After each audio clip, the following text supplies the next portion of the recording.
I would love to do just a show on Gase. Adam Gase. I just need to talk about this man. I need to. Welcome to this latest edition of the Real Deal podcast, The Wire Remix. I'm your serial Gerald Quinn, as always, joined by one Robert Sapp. How you doing, sir? Doing well. We are here to wrap up season 2. We're going to do back-to-back episodes, Bad Dreams, and then finish it up, of course, with A Port in a Storm, which was, of course, the season finale of season 2. Bad Dreams, episode 11, was directed by one Ernest Dickerson. Yes, that Ernest Dickerson. Story by George Pelecanos. Reason why I mentioned it is because he always does the penultimate episodes to every season of The Wire, so you know the episode's going to be a beast when he shows up writing the story. Finally, they get some love from Vulture. Vulture had this episode ranked 8th all time. Only episode of season 2 ranked in the top 10. So in this episode, it's a good one. It's a tremendous episode. It's a great episode. They had to give this episode something. And of course, the epigraph, Frank Sabaka, I need to get clean. And there'll be so many things to say about that when we get there, because it is like, really, Frank, now you need to get clean. Yeah. Everybody wants to repent, get clean, and everything at the end. Yep. Yeah. Now you want to get clean, Frank. When the FBI's yeah. We'll get to Mr.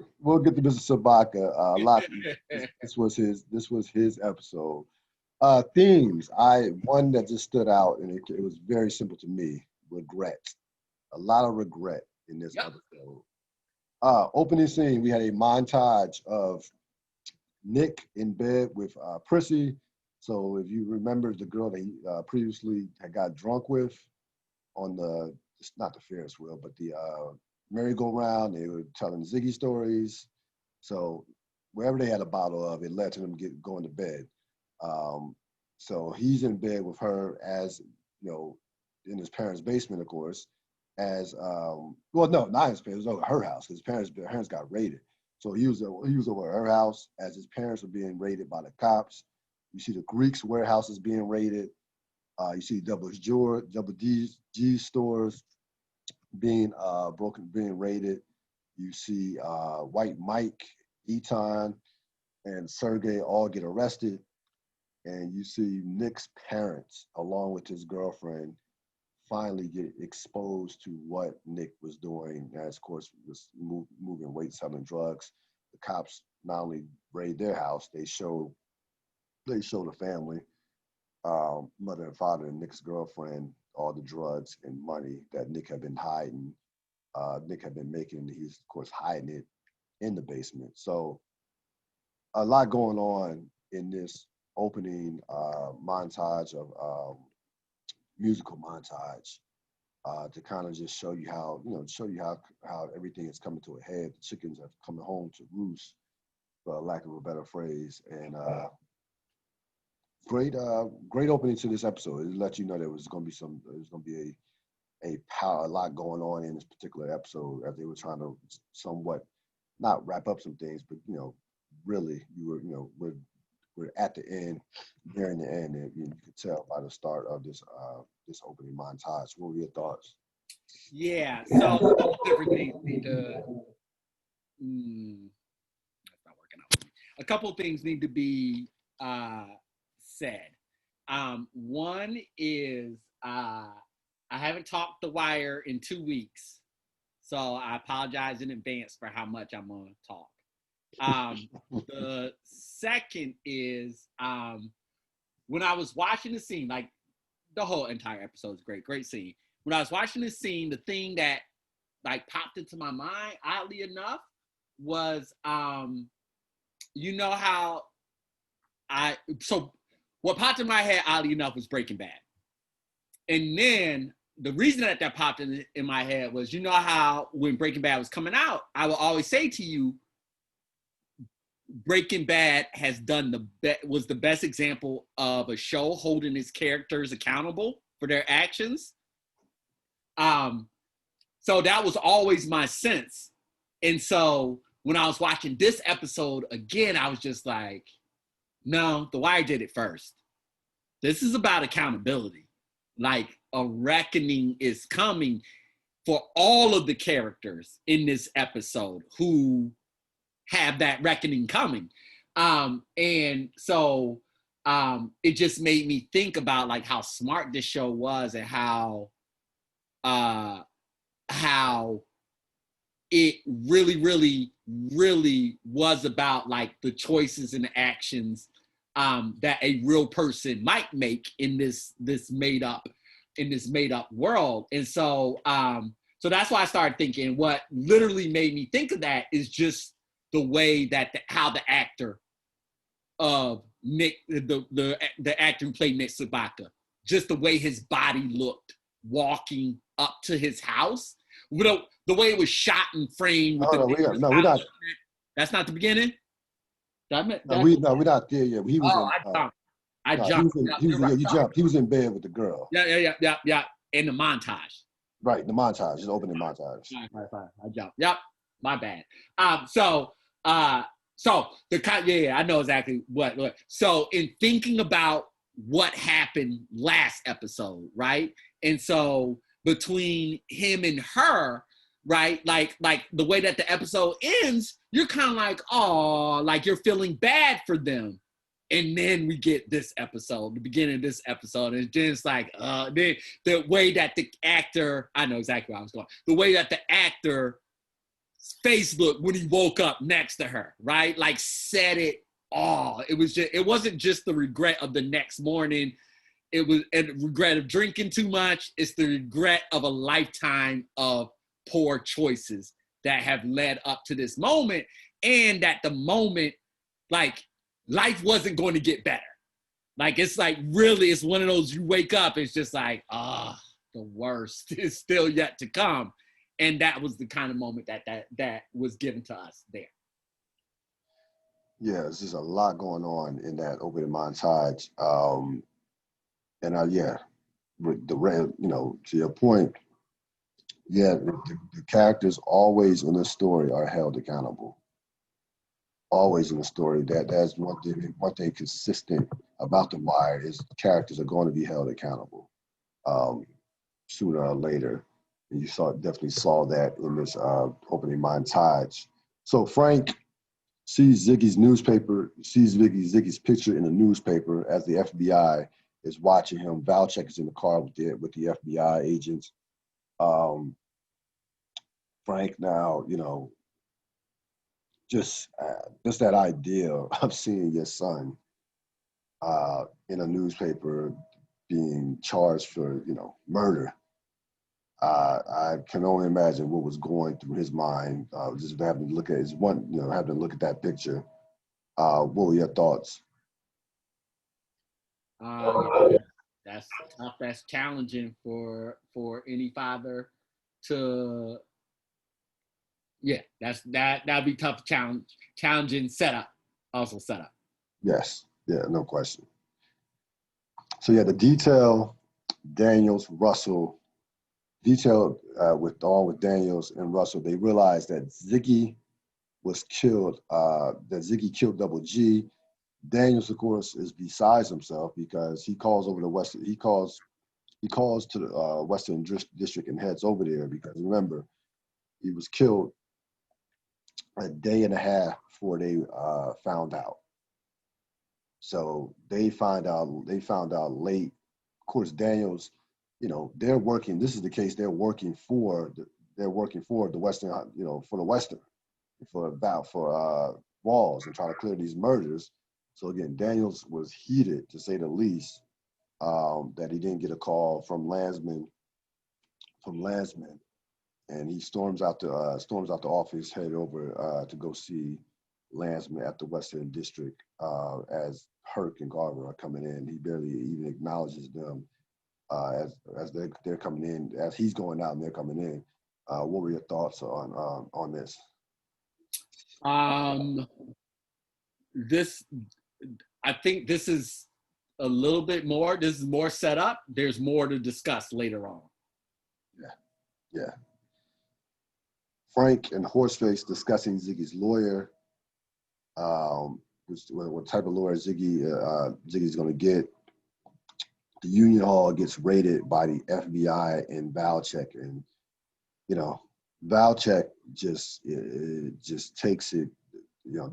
He's been waiting for this moment the entire season to bust Frank and to just really embarrass him. So he gets his revenge from that standpoint. What were your thoughts? So I agree with that. That he was waiting. This is his shining moment. This is what he wanted. And so he wasn't gonna let anything ruin that for him. And so yeah. This is Frank. This is Frank's reckoning. There will be more. Certainly, there'll be more to come from this particular scene as well. In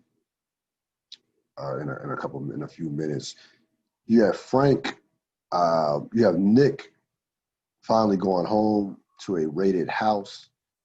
Father tells him they have a warrant for his arrest in the Southeast District. As he's walking into his house or walking up to his house, the neighbors are looking dead at him, and you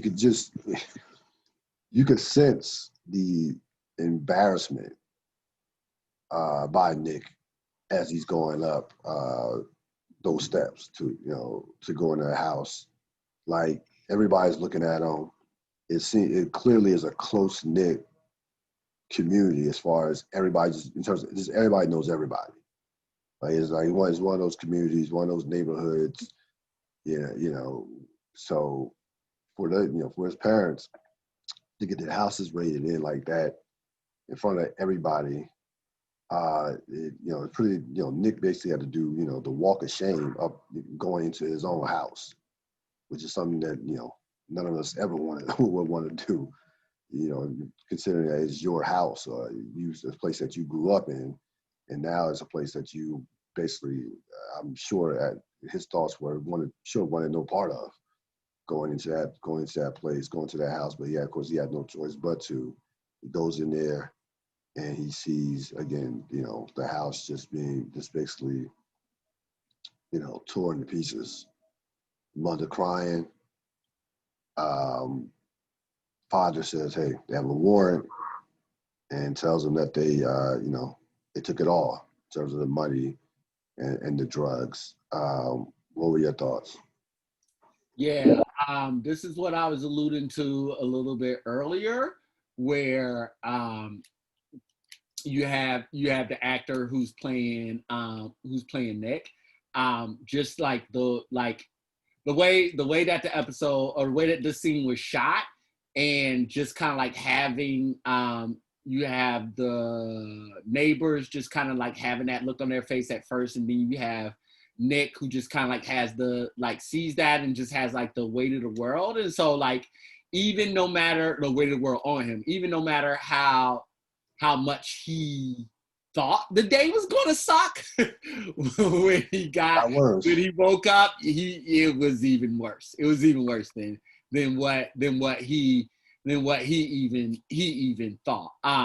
And so yeah, man. I mean, it's just like you just got like this you got like this ever present feeling of big time consequences. And so like that, it just kept ratcheting up the tension. And again, like I keep thinking back to Breaking Bad. I really do. And just being like how ahead of the time this show was, because I think to the episode where Walter where everything all the chickens come home to roost, and all of the secrets that Walter had been telling,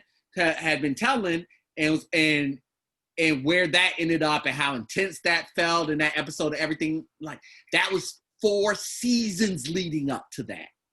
And that was the central theme of the entire show. This is 1 season with 1 character or a couple characters, right? And they built all of this and created an arc.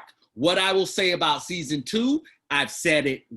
I have changed a variety of my opinions. They have evolved and matured over the years, but I said this then, and I will say it now on the record. Season 2 of The Wire is the best arc of any season in television, period. Meaning it started from fresh, from 1, and then ended within 1 entire season. There's no other show that's done a season 2. There's no other show that would have the balls to do a season 2. Completely I think that's go away from your character. But that's not what all of this is about. I just wanted to, like, I needed to say that to say that's why all of this works so well, and that's why this episode is so special. Even within the context of a great show like The Wire, this season is special for one reason, and this show is special within this special season for a reason, and it's because they handled the emotional arcs of all of its characters so well. In particular, Nick Sabaka, and it's all felt in this moment. The world is coming down around him, and we feel that. Yeah, I think you might have mentioned it earlier in the season. I'm sure you did. I don't think it is not even a question that it is the most courageous season in television history, considering where they were coming from with season 1, and considering the storylines that took a back seat in order for them to get into the docks and the unions and things of that nature. And also, with Nick, it just goes to show you just the amount of collateral damage that was done with the choices of Nick and Frank. Like, innocent people were affected. Like you're talking about Ziggy. Ziggy was, and we'll get to Ziggy. We'll get to Ziggy a little bit more and further on. But beginning of the season, Ziggy's just he's just not the class clown, but he's just a regular 20-year-old doofus or whatever. In terms of that, he wasn't no criminal. So you talk about how he gets affected, and then you talk about Nick's parents. Father, hardworking father, retired. Mom, housewife, just wants to, they just want to live regular lives.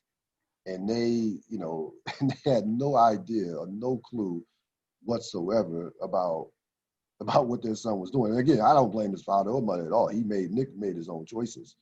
And his father, of course, as we all know, wanted no part of that whatsoever. His father is clean as a whistle. But it just that collateral damage of how many people are affected around you with those choices that were made. So you had Frank, the FBI, and Valchek. You have Frank with Horseface. You have Frank and Horseface arrested, Frank arrested in front of the media. If you notice, David Simon was one of the media members. Real quick, just briefly. So as a matter of fact, you might even ask a question. He's one of the media members, and again, it's Valchek just taking all this in, saying, basically standing him up so all the cameras can see his face, and Frank, basically having to do similar to Nick having to do that walk of shame as their consequences as all their seasons worth of consequences have finally caught up to them. This is a quick scene. What were your thoughts on it? Quick scene. I mean, like, So the thing that's going on with Frank and Valchek in this episode is tragic. And each scene is to deepen that tragedy. And I will talk more. I'll string all these scenes together when we get to the end, or more towards the end. You know what I'm talking about. Yeah. So we got Daniels and Landsman. So Daniels gets to the Western District. Mentioned earlier, he was, of course, came out. He was hot coming out of the coming out of the police station, coming out where the headquarters was at for the unit. So he absolutely lays into Landsman, and rightfully so. Landsman did not, for whatever reason, didn't make the connection between that Ziggy murdering Double G and the fact that they were that Daniels was working that particular case for whatever reason. And again, this happened a day and a half earlier, which in an investigation of this magnitude is a lifetime. That's like a day and a half, like that. That's the difference between that is the difference between closing an investigation and the investigation just run off the rails. What could have been done had they known sooner? So of course, Daniels is hot. He asked Landsman about the scene. Also asked him about the interrogation. Landsman discusses Ziggy's interrogation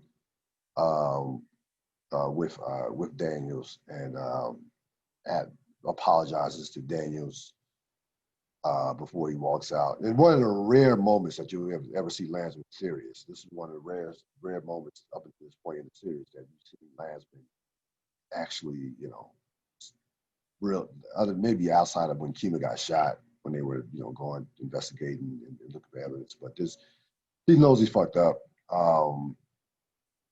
And again, fucked up to a point to where it hurt them because they're trying to clear these murders. He's like, and that's what Daniels is like, I'm working these murders for you. So this is like, so when you fucking me over, you fucking yourself over. Just a inept. I mean, I guess the writers are trying to tell how inept policing can be, and not being able to get out their own way at times. It's a commentary on communication. You see this? Don't do that, real. Oh yeah, I mean, yeah, in our business, yes, we can't communicate to each other to save our lives, and we're doors right next to. So no, I was just gonna echo. Yeah, you're right. They are absolutely making a commentary on policing. So you have Hurt Carver. You have a bunch of interrogations going on. Herc and Carver are interrogating Eton. You have Madam. The Madam is being interrogated by Greggs and Russell. You have Fitz and McNulty interrogating Sergey. So they've rounded up a lot of the majority of the Greeks' top people. They got everybody who's on the wire. Sorry. Huh? They got everybody who's on the wire. Yeah, they got people. They've rounded up all the people that they heard on the wire. They're making their arrest in the interrogation that they arrested. So you had that going on. What are your thoughts on these various interrogations? Yeah. Say your name. State your name. Boris. Why always Boris? I love this scene. I love these scenes. I love this scene because they play it over and over again in The Wire in so many different scenarios. And it's just good. They just know it's kind of like, and like I said, like I just haven't talked The Wire in a while. So I just have a lot of stored up things to say. So I was having a conversation with a friend yesterday and we were talking about the movie Bad Teacher. And why that movie wasn't good is because it obviously wasn't written by teachers. Because if anyways, so what you can tell with these scenes is that these scenes were written by people or with the knowledge of people who've actually conducted these interrogations. And so we had the boat scene earlier in the season. We've had when Bodie was pulled in. We've had Bunk and McNulty. We've had Greggs and McNulty. We've had Greg. So this will be replayed and has been replayed multiple times, and they get it right every single time. I just enjoy them. I enjoy them all tremendously. We're already past. That was season 1, right? Where he put the thing in the copier, the paper in the copier, and brought it back in there. Was that season 1? You might. Because it was when they busted Homeboy's eye out, right? Oh yeah, season 1. And Landsman was like, "Watch this," and it was like the truth or lie, and he went. You're way ahead. I'm ahead. Yeah. Okay. Way. I mean, as far as the okay, all right. Let me stop talking. I mean, it's not like that's going to spoil anything. But no, not at all. But you're still. That is not a spoiler. But let me stop talking. You're about to. I know what I'm getting. I know what. Yep. And then it comes. Yep. Yeah. So why plays chess? The Greeks show you how well run they are. They get nothing out of these interrogations. Nobody knows nothing. They're not giving up. Nobody's giving up at this point. Nobody's giving up nothing. They get arrested. All right, we got arrested, but we're not telling you shit. So they play all those characters, all the people who are part of Greek's organization, play it close. Don't keep their mouth shut. Don't say anything at this point. Again, showing you just the discipline of that, the continuous discipline of that particular organization. So then we go to Sabaka and the FBI interrogation. They threaten him with charges if he doesn't talk. He says that, they basically says, if you want to save your union, you need to give us something. And then basically his retort was, we've been dying out there for 25 years. Now you want to save us.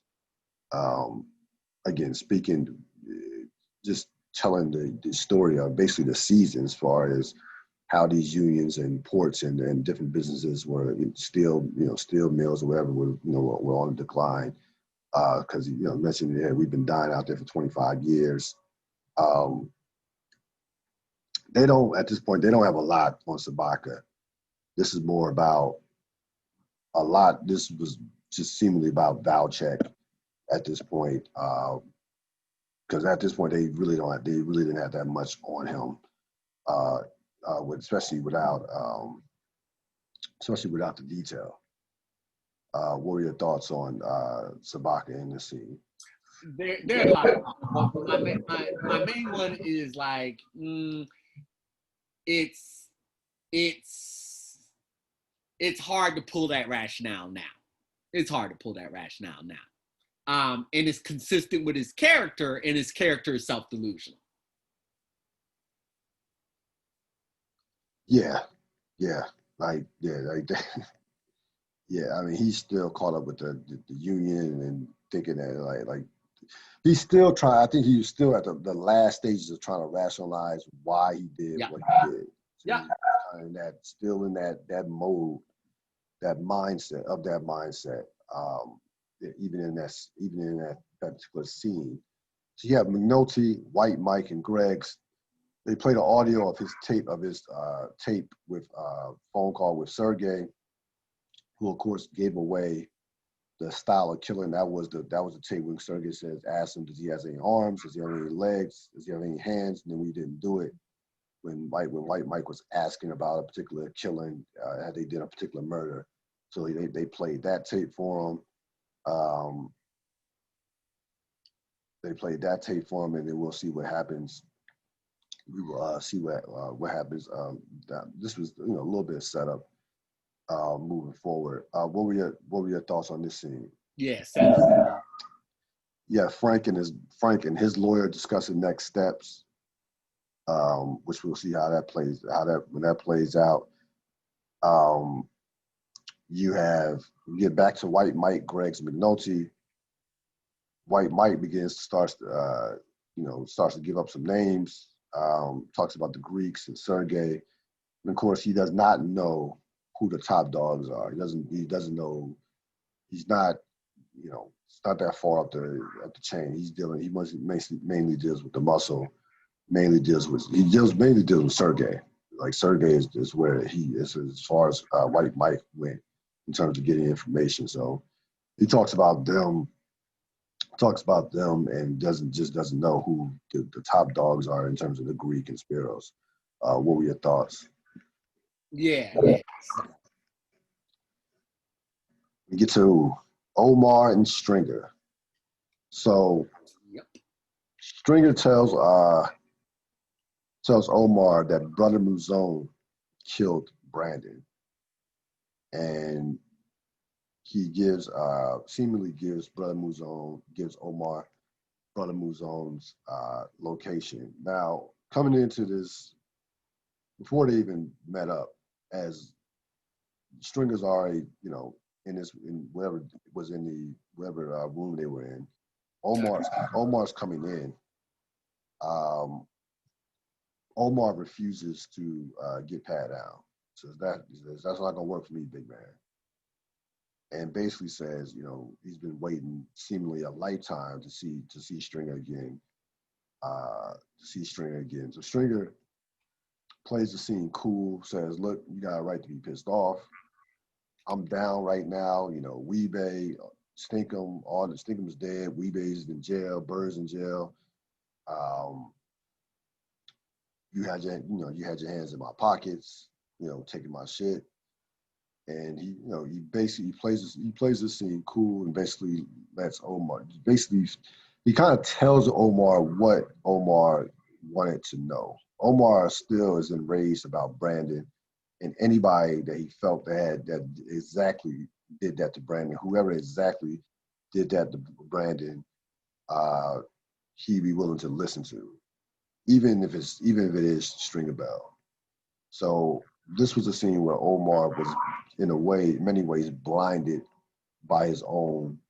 We have to slow down. We got to slow down. All right, go ahead. You go ahead. Because we can't. The only reason I'm saying we got to slow down is because this scene is the opening paragraph to season 3. This is the opening paragraph right here, right now. So we're here now. So we got to slow down. This can't just be a scene that happened.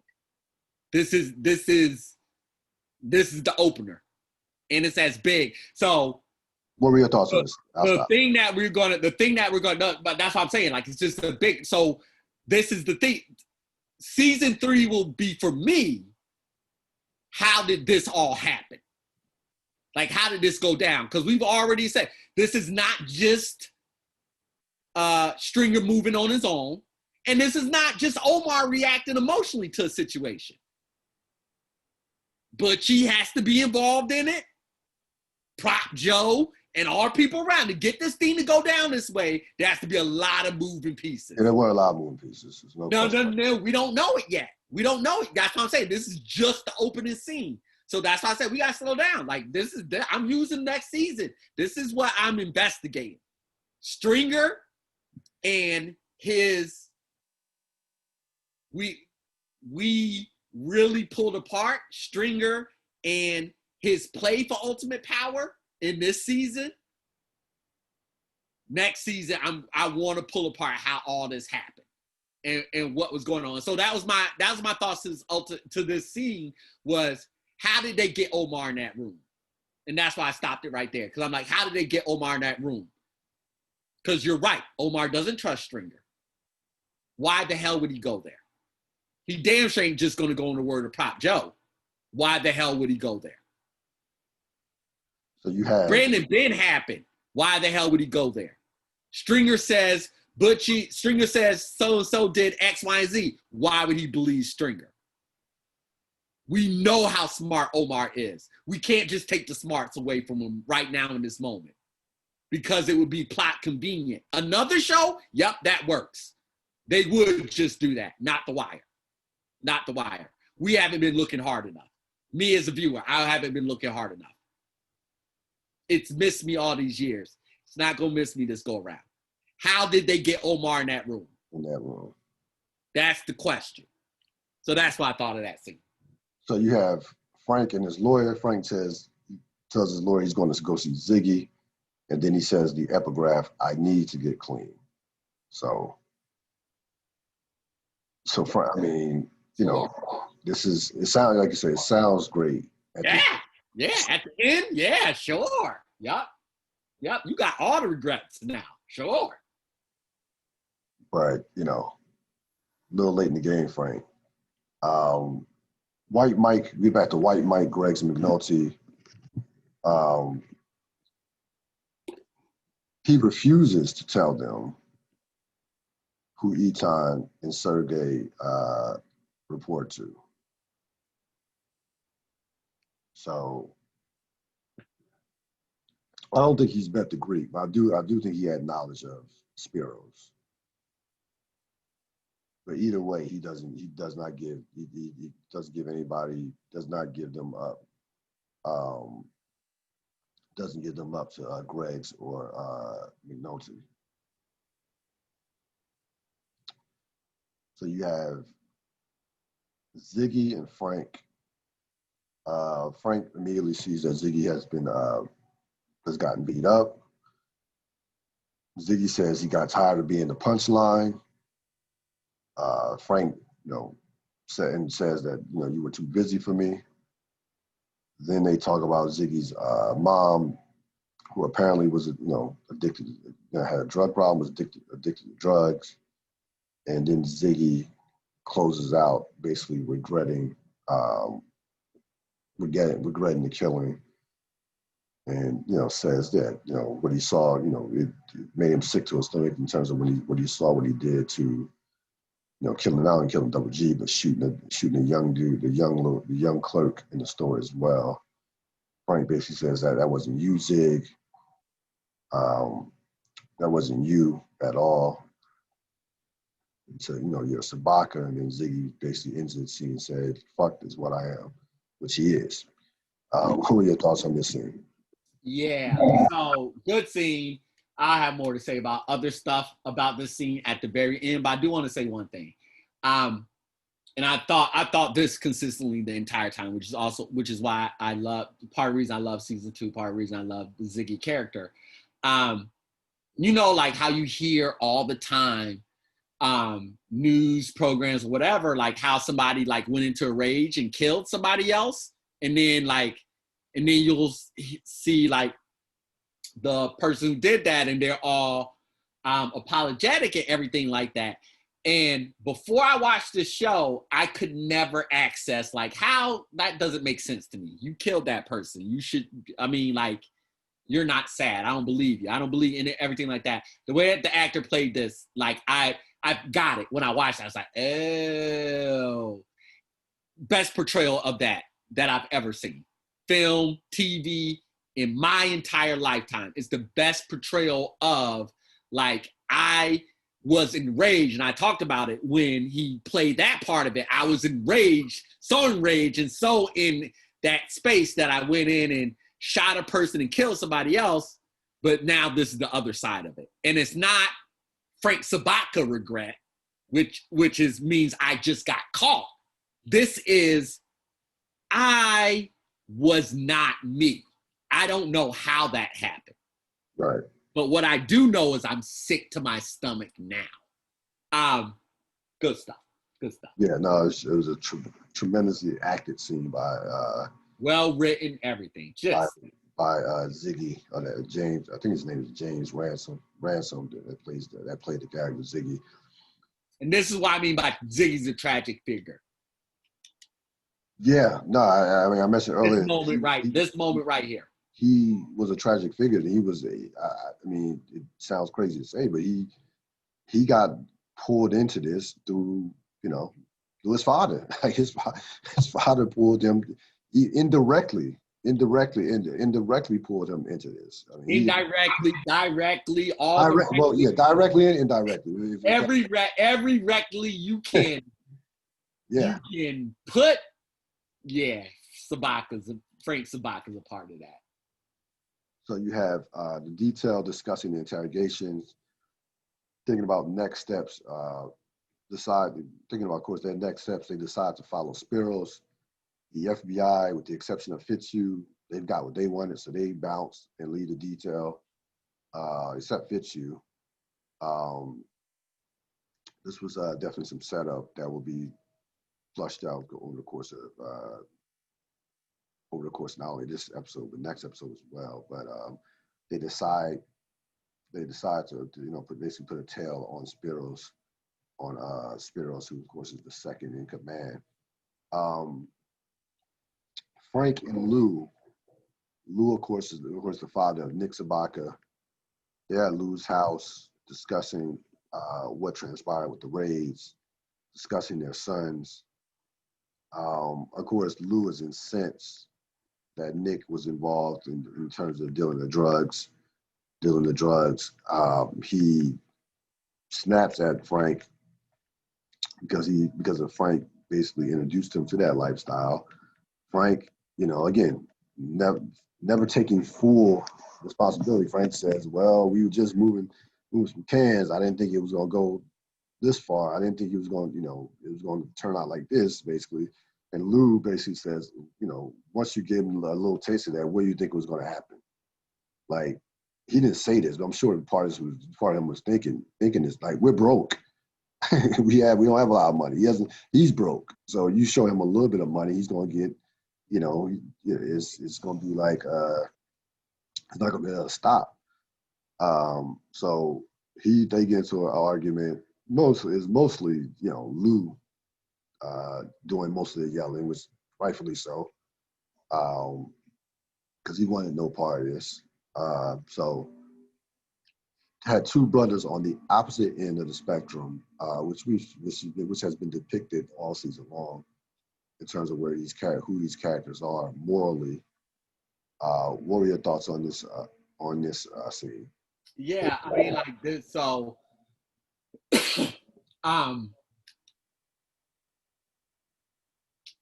the Nick Sabaka's dad's character is there to be the moral clarity.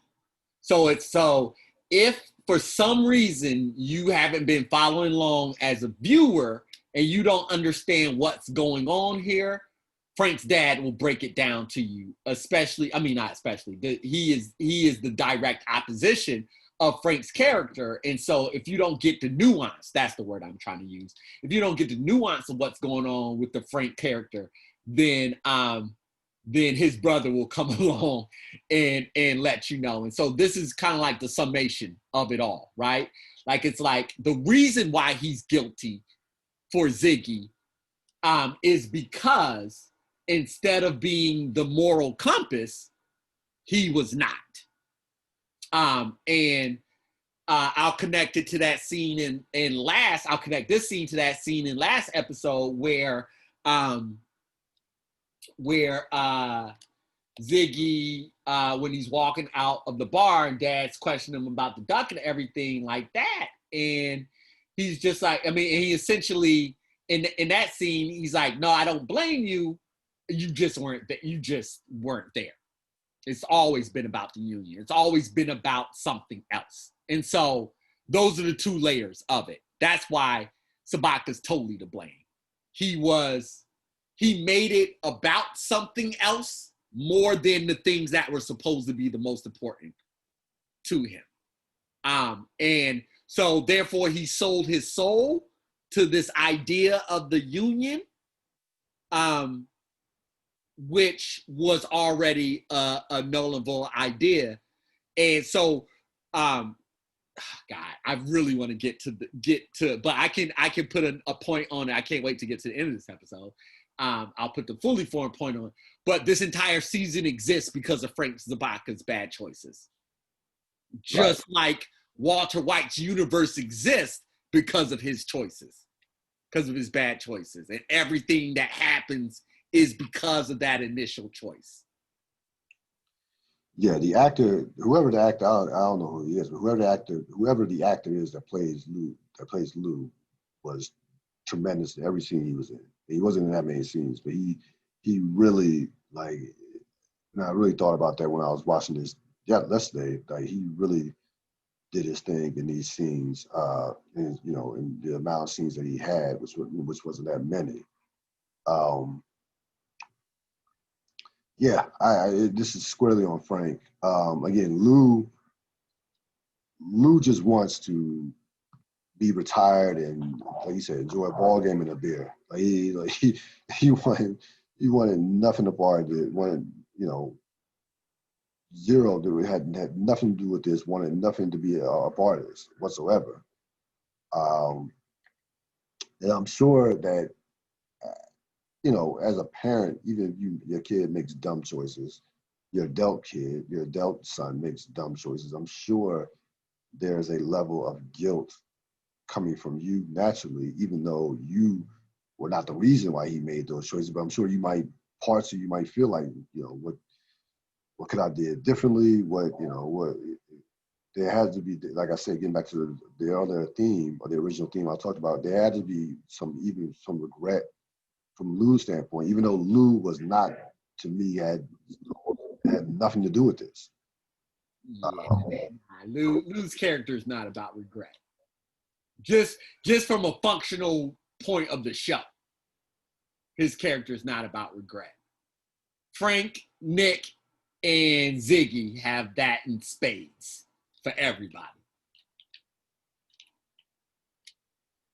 I'm not saying, yeah, they have it on live. But I'm saying can we imagine a scenario with a parent in general being sad of their adult kids' choices? Yes. Is there evidence that Lou was sad in this series? No. Or regretful? No. Can I make that imagination? Absolutely.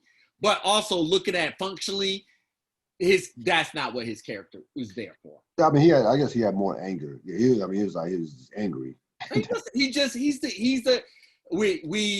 It's weird, right? Like, because it's like we get so attached to characters that we give them almost supernatural powers. But Frank, who is Frank? Frank's a dock worker. What union? Billions of unions have gone down. What makes you so special? Right? Nothing. And so nothing makes Lou special. He's just a guy who retired from his job. I mean, it's that simple. We don't have to add a whole bunch of different complexities to it when breaking certain situations down. Lou is right. Frank is wrong. Wrong. Yep. Period. So we have Omar, Mouzone, and Lamar.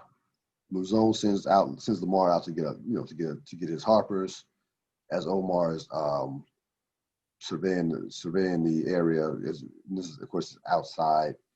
This is near Mouzone's motel that he's staying in. Omar's watching.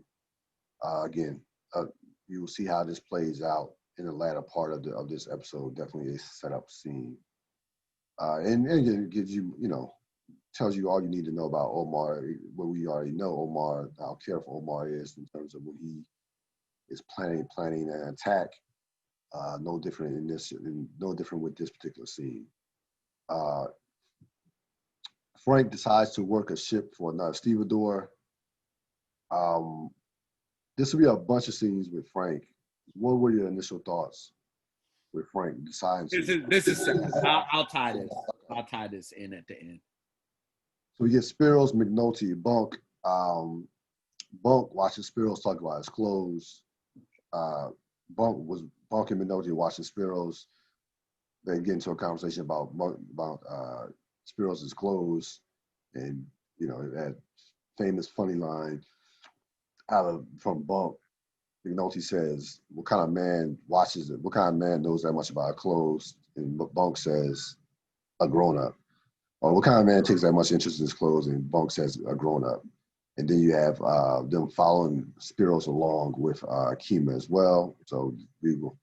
That's this definitely falls in line of a setup scene. Frank continue to work the ship. We can move to. So you have Bunk, McNulty, Spiros, Kima, and Russell. They follow Spiros to his hotel. They send Russell to directly follow him. She's able to locate his hotel floor and locate his room as well. What are your thoughts on Russell in this scene? Yeah. But I mean, like BD Russell, that's what they were working with her to do, to give her some game. I am really fascinated with the room.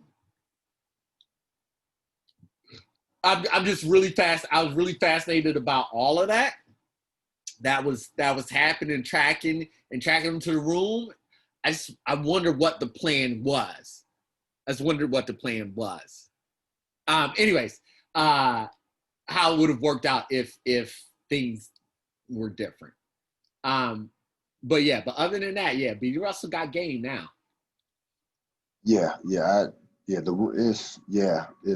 I guess we can flush that out next episode with their hotel room, because that's why I stopped. I was just like, I got really, really caught up in what was supposed to happen. Anyways, like you said, that's next episode. You have the detail Russell, Spiros, and the unknown comes out with Spiros. Unknown, of course, we know. The unknown, of course, we will find out is a decoy, not the Greek. Oh. They switch cars. Really? And the Greek actually walks past Kima without nobody even noticing. Of course, they don't know what the Greek looks like. And just it was like this. I mean, this scene was quick, but it was beautiful from a standpoint of just how far ahead the Greek and that organization is to everybody. I mean, they even like it was remarkable. They're just so that like they are playing chess without question. What were your thoughts on this scene? Yeah, I mean, summed it up right there. Yeah, it was like they the Greek walking past, the decoy, the switching of cars. It was I definitely enjoyed this particular scene. You have Nat and Frank briefly talking about another stevedore by name of Moonshot, as Frank continues to work the ship. Then we get to the detail Perlman discussing following Spiros and White Mike's interrogation. What were your thoughts on that conversation?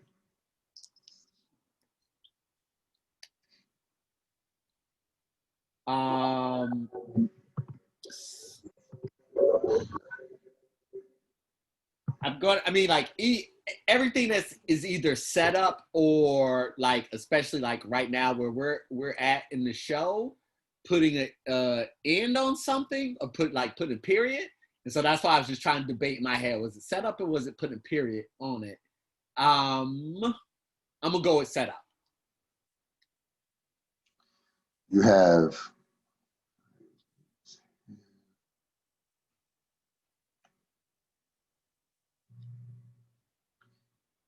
the FBI. The FBI and Frank. Of course, they got nothing from Frank. We find out the FBI got nothing from Frank. They decide to use Russell. The detail. Well, it was Russell's idea. Decides to go talk to Frank because she has a relationship with him from the start. She thinks that she can convince him to talk. So we'll see how that plays out. Any quick thoughts on that?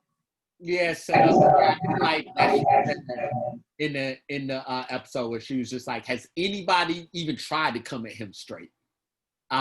So yeah, I did like that, but set up. Yeah, Frank and Bruce. Bruce, of course, is the lobbyist that he's been paying off. Um, Frank, Bruce tells him that the grain period is dead, and says that the other lobbyists are just scared of his image right now because of their arrest. And then Frank says probably one of the most poignant lines maybe in the history of the show. He says, "We used to make shit in this country, build shit. Now we put our hand in the next guy's pocket." What were your thoughts? Yeah, that felt like rationalizing from Frank. I'm gonna be honest with you. Um, and so my thought on this scene, it didn't vary wildly. It just is very, very expansive. So to keep things moving, I'll say this simply. This is one of those scenes where The Wire is a book and there are multiple layers under everything that is being said here. My interpretation of what was being said has nothing to do with the words that are coming out of the characters' mouths. That is not what this scene is about. It's the subtext of everything. And so my interpretation of the subtext was that Frank is acknowledging that he Frank is acknowledging that he is in desperate straits. What the lawyer was saying to him, or what he would have liked of Frank to hear, is that the reason that this thing is dead is because of the actions that you have taken, including buying me to do all of this. The way that Frank took that was to then blame everything else. And so the deeper subtext to me is that Frank is the character who everybody else needs to learn from of what not to do. And if you are a character in this show going forward and you do not learn this lesson, your likelihood of ending up okay is very, very bad. Yeah, yeah, yeah. No two ways about it. Spiros and the Greek, they meet discussing their next steps. It is clear that the Greek wanted to just wanted to kill wanted to kill Sabaka, kill both Sabakas. Spiros gives them another solution. Talks about how they could use the wounded clerk in order to make it. They could use the wounded clerk to testify to get Ziggy loose, to get Ziggy freed up. Of course, Ziggy's the one. Ziggy shot the clerk. So the whole idea, bless you, the whole idea was that they would talk the clerk into not testifying against Ziggy, in order for them, in return for the Sabakas not to talk. But again, the Greek is like, look, and this is the beginning of the conversation. Greek basically like, there's really only one way. That's what the Greek says at the beginning of the conversation. But Spiros is able to kind of convince him to go otherwise. And we'll see how that plays out. What were your thoughts on this meeting with between Spiros and the Greek? Set up. Herc and Carver, they are outside Nick's parents' house. Still outside. They were still outside Nick's parents' house. Trying thinking about what just for whatever. They were waiting. They were behind the 8 ball from that standpoint because but they were still they were waiting for him. I'm going ahead. They were actually waiting still waiting for him and what have you. So they're outside his parents' house. We can go on now to Omar, Muzone, Kimmy, Tasha, Lamar. They distract Lamar outside his motel room, using Tasha and Kimmy as diversions. So Lamar comes from behind, knocks Lamar out. They ambush Muzone, Omar shoots Muzone, but of course does not kill him. And then as Muzone is ready to die, he realizes at that point that he's been tricked by Stringer, or that he realizes at this point, at least, that Muzone was not the one that killed Brandon. Muzone, of course, said this, what was done to your boy was not my style. You got some wrong information. And again, he was saying his prayers, he's ready to die. At that point, he says, there's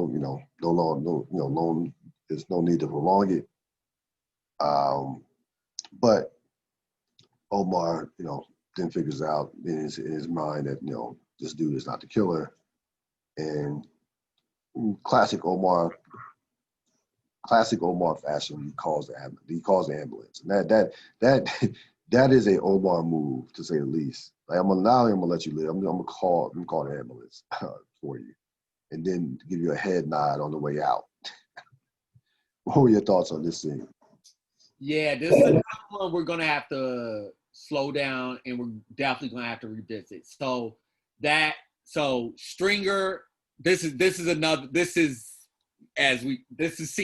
season 3.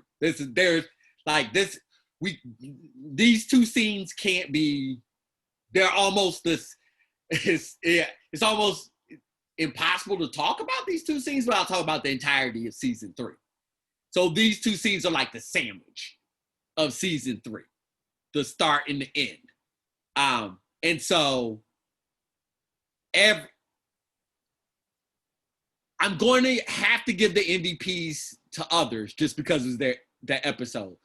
But I will say Michael K. Williams, the look on his face, what he does with Omar, that character in the face, that goes from bewilderment, confusion, acknowledgement, realization, treachery, questioning, it's all there. It's all there. And that's why I'll stop, because I can't. So you had Frank and Russell. So she comes into his office on the docks. Of course, he's been drinking.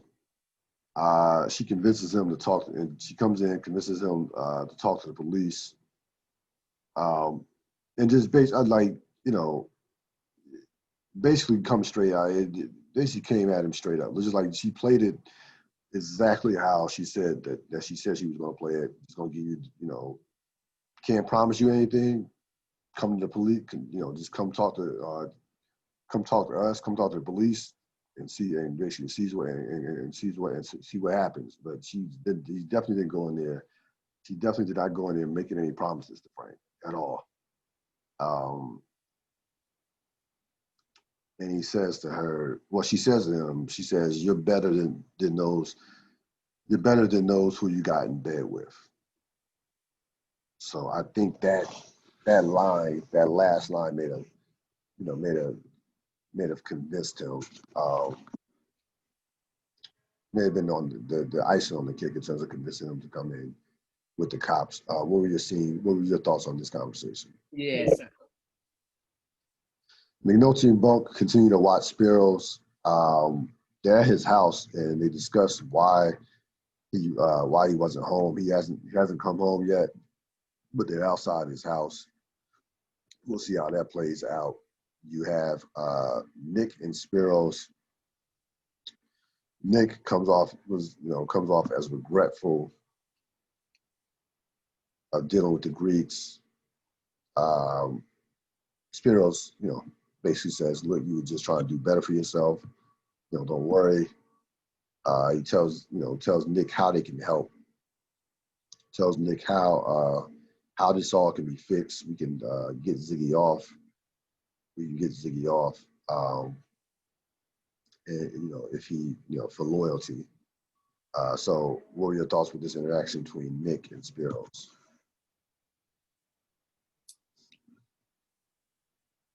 Yeah, very good, very, very, very good. And a lot of this is putting a period on the end of their relationship. Yeah, I just thought about it. I got the sense that Nick and Spiros' relationship is kind of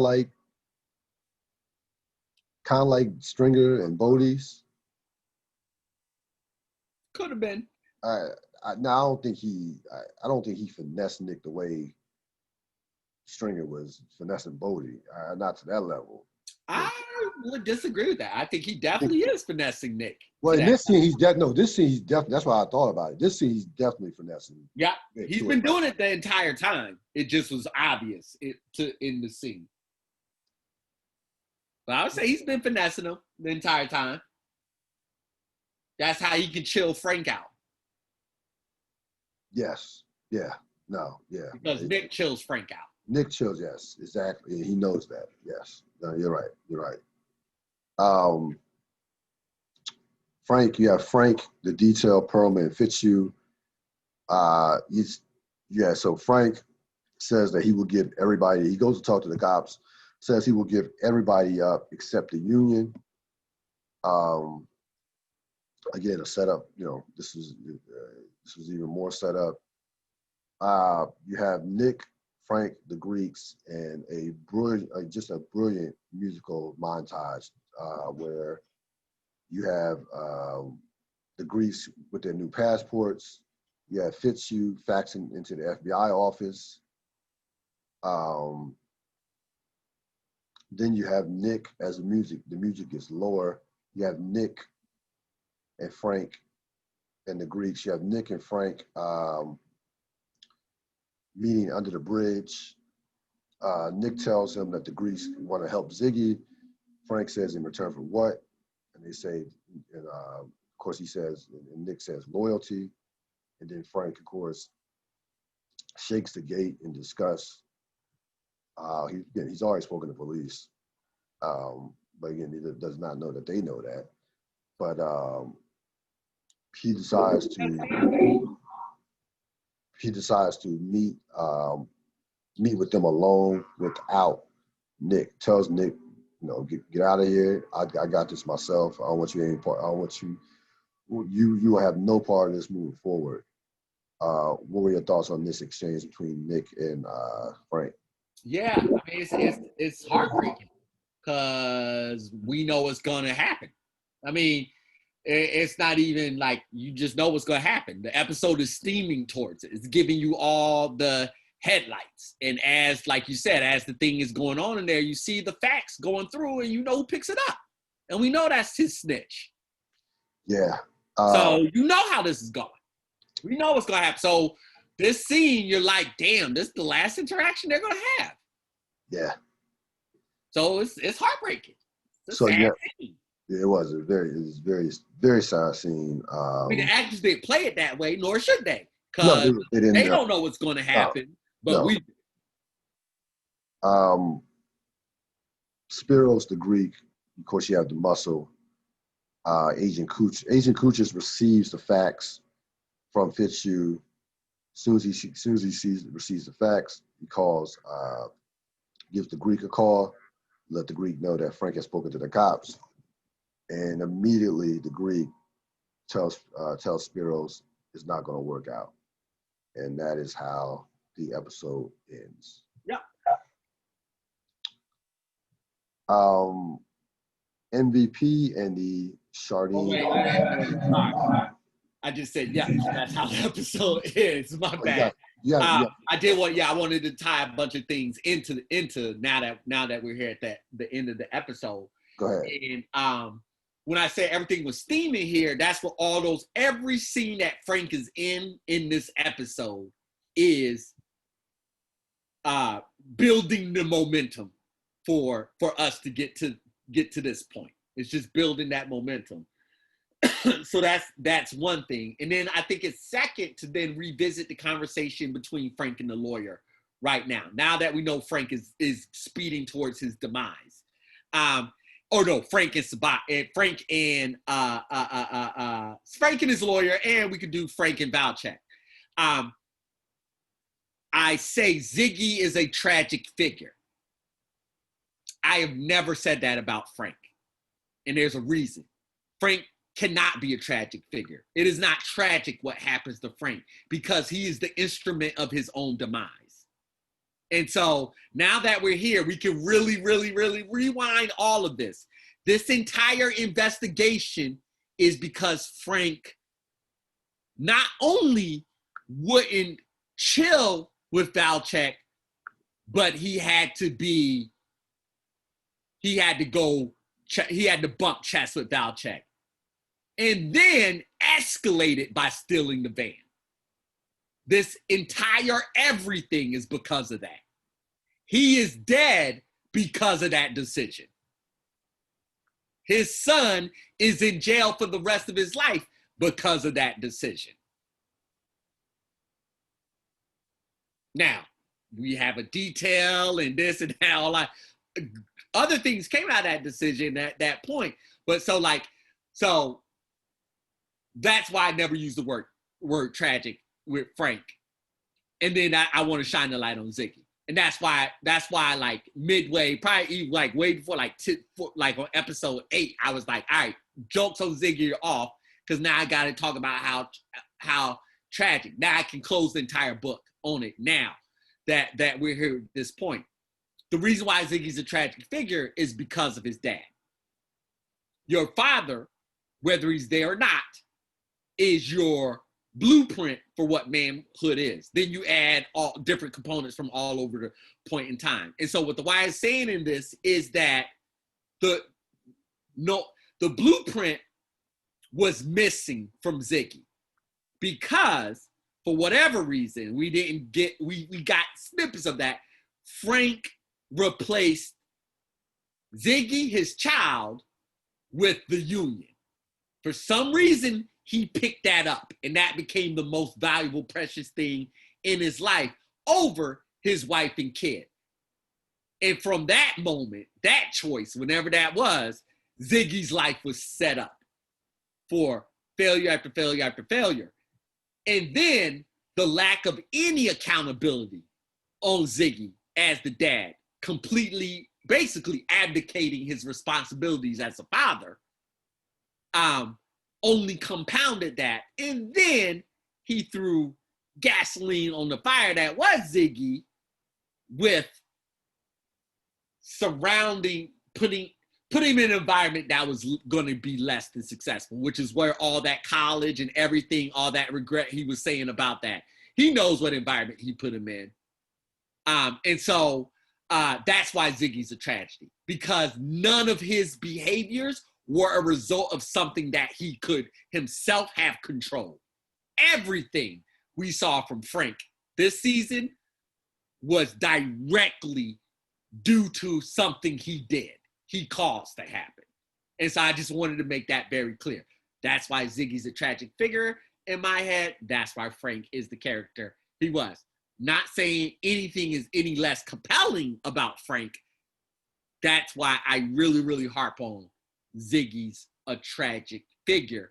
But I can only juxtapose it with Frank, and I can only do it when he was dead. I can only fully do it when we knew he was dead. All right, I'm done. Yeah, I love the way they ended the episode. I mean, we know what's going to happen. We know. There's no cliffhanger. No. Or anything like that. When we know, like we knew the entire episode. But just in case you didn't understand anything about how TV works, when the writers made sure that phone call at the end happens and the boss man leans over and says to Spiros, your way of just talking this, ain't gonna work. That's not gonna work. No. No, so yeah, you know what's gonna happen. I will say this too. This is how ahead of this time, The Wire was as well. I feel like it was one of the first shows that you could tell when a character, when they were ready to really write off a character and really to like a character's demise, they really have is a pattern where they will give that character a lot of beats, a lot of work, a lot of like they will make that episode about that particular character. I don't feel like it was too many shows during that time that were doing that. Well, We you're started right. You're started 100% seeing correct. that. And then I'm going to add on to that end where you were talking about, because you even used the word "right off," and a lot of shows do things for effects, Right. whatever it is. And so a death of a character gets you a nice ratings bump or whatever it is.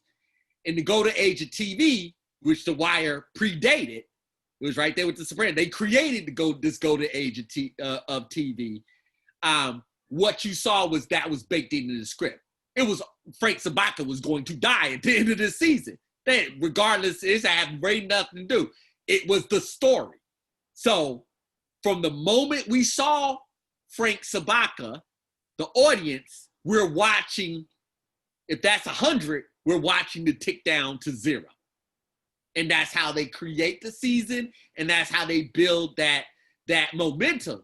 You're absolutely right. There's a momentum that's built during the season, and then there's a momentum that's built in the episode. And this episode is taking us right to exactly where they want to end it. This is not a guess a whodunit or try to have multiple suspects. Nah, we are driving to this point. We've been driving to this point for the entire season, but we're going to let you know where we're going in this episode, just in case you haven't been paying attention. Who was your MVP? I think we're going to have the same MVP. Well, here's how, because I thought about this. I've been thinking about this for 2 weeks, to be honest with you.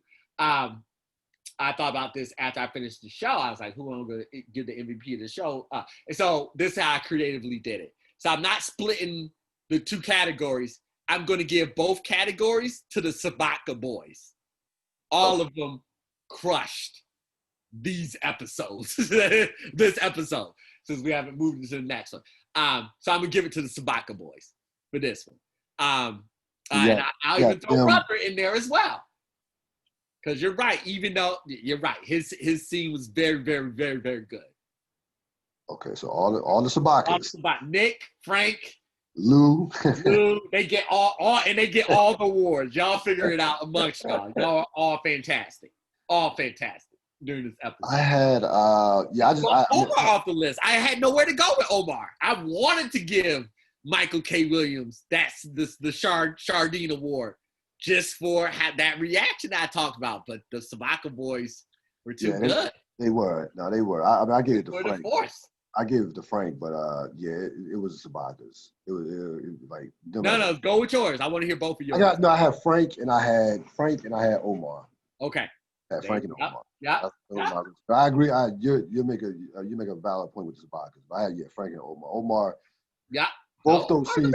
He's a beast. Omar, both those scenes. That's how good this episode was. He's a monster. Because even with the scene. Even with the scene with Stringer, it was like he had a look on his face like, I don't trust you. I shouldn't trust you. Yeah. It's everything. He was confused. It was confusion as well.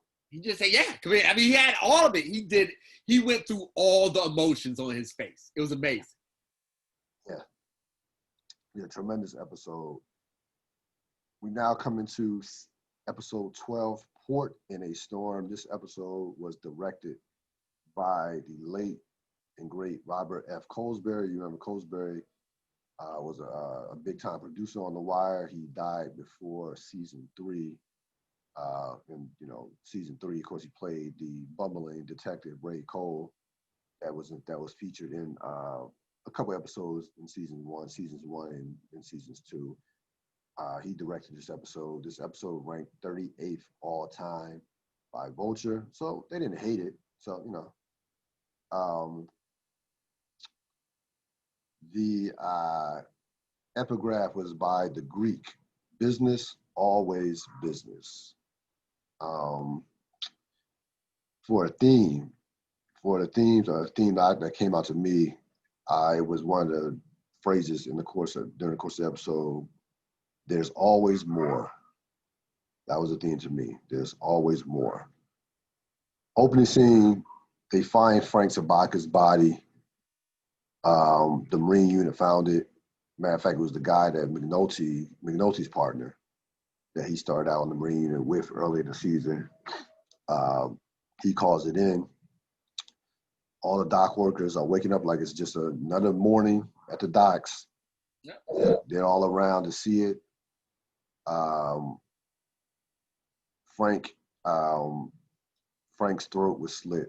Now, before I hand it over to you, and this is the brilliance of this show, there was a scene that I told you that to put a bookmark on. So I'm gonna go back about 3 or 4 episodes. There's a conversation between Frank and Horseface. Frank was like, "What happens when you get your phone cut off?" And Horseface did this motion. It throws, and I was like, "Yo, dog," I told her, I was like, "Wow." I was like that. I mean, obviously I couldn't say anything then, but I thought to myself, that is exactly how he died. He got his throat slit. So again, whether it's intent, I'm sure that was not unintentional for Horseface to do that gesture and Frank to be sitting across from him. That to me, I give them, maybe I'm giving them too much credit, but I'm giving them that credit. So he has his throat slit. All the dock workers see it. They kind of gather around as the body comes up. And Sabaka, of course, is dead. What were your thoughts on this opening scene? Just a really good opening scene. Yeah, I guess with the dock was like everybody surrounded there, and it made sense that they would see that all of them would see him like that. I thought about too when I watched this episode yesterday. The Greeks did not mean when I first watched it, I was like, was that a message or did they want his body to be found? And it turns out they just it was just bad luck. The cinder block, the water, the tide just brought the body to cinder block.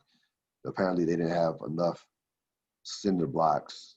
I don't know. Even with that being said, still just how they deal. I kind of got a sense that it may have been a message because these are dudes that chop off body parts. If they don't want you found, you will not be found. So I kind of part of me wonders if they didn't mind him being found. What were your thoughts on that? I don't know if I had ever thought about it like that because Spiros clearly says it, that the body they tried to weigh him down and just says the water takes them up. So he clearly says that. But I do like how you put, did they mind him coming up? So I could definitely see an interpretation of that where it was just like, meh, if it comes up, he comes up. If he doesn't, he doesn't. But I do think you deal with different people in different ways. So I don't know if necessarily whoever they're cutting heads and bodies off or heads and wrists off. I don't know if the two connections go together. I don't know. Yeah, I mean, I probably would lean towards it being because remember, the boss man came in and slit Homeboy's throat. Right. So the dude, boss man wasn't involved in this. No. And it seems to me that the dudes who they mentioned this earlier that they do cut those body parts off. That you have to really be a serious fuck up for that. But I don't know. I mean, I like it. I do like. Does say that it just came out of the water. Yeah, I do like it being left up. Tried to weigh him down. Yeah, yeah. I do left. I mean, I would lean towards them saying, "Hey, we try to weigh it down, but if it comes up, it comes up. Like it's not gonna, we'll be good regardless." Also, The Wire's not a show that leaves any dialogue like on the cutting room floor. So no, not at all. No. Whatever they want us to know, they put it in the story. Right. So you have Nick. Oh yeah, we already talked. Yeah, Nick during that montage, Nick also saw Frank's truck under the bridge during that montage. The detail still has not. So we had the detail. They still have not identified the Greek. Landsman tells Freeman about the pictures of missing. Tells Freeman about the missing pictures of the body parts. What were your thoughts on this scene? Yeah, they're getting close. The thing that we don't have wrapped up, they're getting close to starting to figure that part out. Stringer, Mouzone, and Lamar. So Mouzone, of course, has been shot last episode. He's in the hospital now. Stringer comes into the hospital to check on him. Claims that we will find out whoever did this to you. And Mouzone basically says, when Stringer says, them, whoever did this, Stringer brings up, says them, and then he asked him who did this to you, and Mouzone does not, says, I will take care of this. Mouzone says, I will take care of them myself. And then Stringer says, well, who did this to you? And then Mouzone has a pause for about 30 seconds before he says, I appreciate your concern.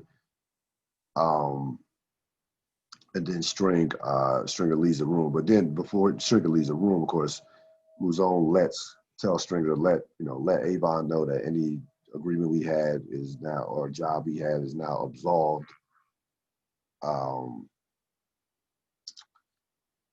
Didn't get the sense that because there was a lot in this scene. I don't think Mouzone suspected String at that point that String had set him up. I just think that he just. Ooh, you need to pay attention to that scene and pay attention to Brother's face. You're trying to save Stringer, Surreal. I know you. You're trying to save Stringer. Don't save Stringer. When do you think save Stringer? Stringer's misplayed. He's miscalculated everything. No, when he asked him, he's misplayed and miscalculated everything. Everything. So for when he we won't be able to get to the end of season 3, but start looking for the tea leaves right now. His clock has started. It is ticking. So from what you're saying, you don't think he should have never even visited Mouzone? His clock is ticking. He has misplayed his hand. So what were your thoughts? So on the particular scene itself, my thoughts are pay attention to Mouzone face. It's the exact same thing. It's the flip side from Omar. So I don't know this actor's name like I know Michael K. Williams, but I watched his face. As a matter of fact, this is another time of I didn't want to pay attention to what The Wire was showing me because essentially the entire scene is Mouzone face and Stringer just in the background talking. And so especially once you get to the part where Stringer says the them comment, it's just Mouzone face. It actually never pans back to Stringer. And so that actor has to carry that throughout everything. You watch him looking at Stringer and calculating every single one of his words. I was looking at that, I was just like, Stringer misplayed this big time. Because you see it. So you thought he had Stringer dead to rights at that point? Dead to mofo and not think. It is 1,000% for sure. Watch Mouzone's face. There will be no doubt in your mind. Because I get where you're coming from. In my mind, and before it's been cloudy-ish, I do think the dialogue itself tells us what's going on. The fact that Muzon says them, but you could also play it as Muzon was throwing them out there to get a reaction from Bell. Yeah, and Bell gave him a it. reaction. Anyway, you play the scene, Muzon wins. Comes out on this. Question. He saw right through Stringer. Yes. And he baited him. And he baited him. He saw right through Stringer. And he baited him. Without question. Like, if you're Stringer, you come in, all right, how you doing? And basically, how you doing? Can we do anything for you? And get the fuck out the room. Like, so, but again, this is, we'll How this? If you're Stringer, don't put a hit on Brother Moves On. Yeah. Try that one on for some. How about that? Then you don't have to walk in nobody's hospital room for anything. Case closed. Yeah. No, so I can't wait to get to the Avon. Yeah. I can't wait to get to Avon Stringer. Yeah. So we can flush some of it out. I mean, that's for as much fun as season 2 has been, and I've had a lot of fun talking about it. That's the fun of season 3. We can fully dive into Stringer Bell. Yeah. Muzon. Yeah, no, in there. The actor, his name is Michael Potts. He did a tremendous job in that scene. What else has he been in? Anything else? He was in another David Simon thing called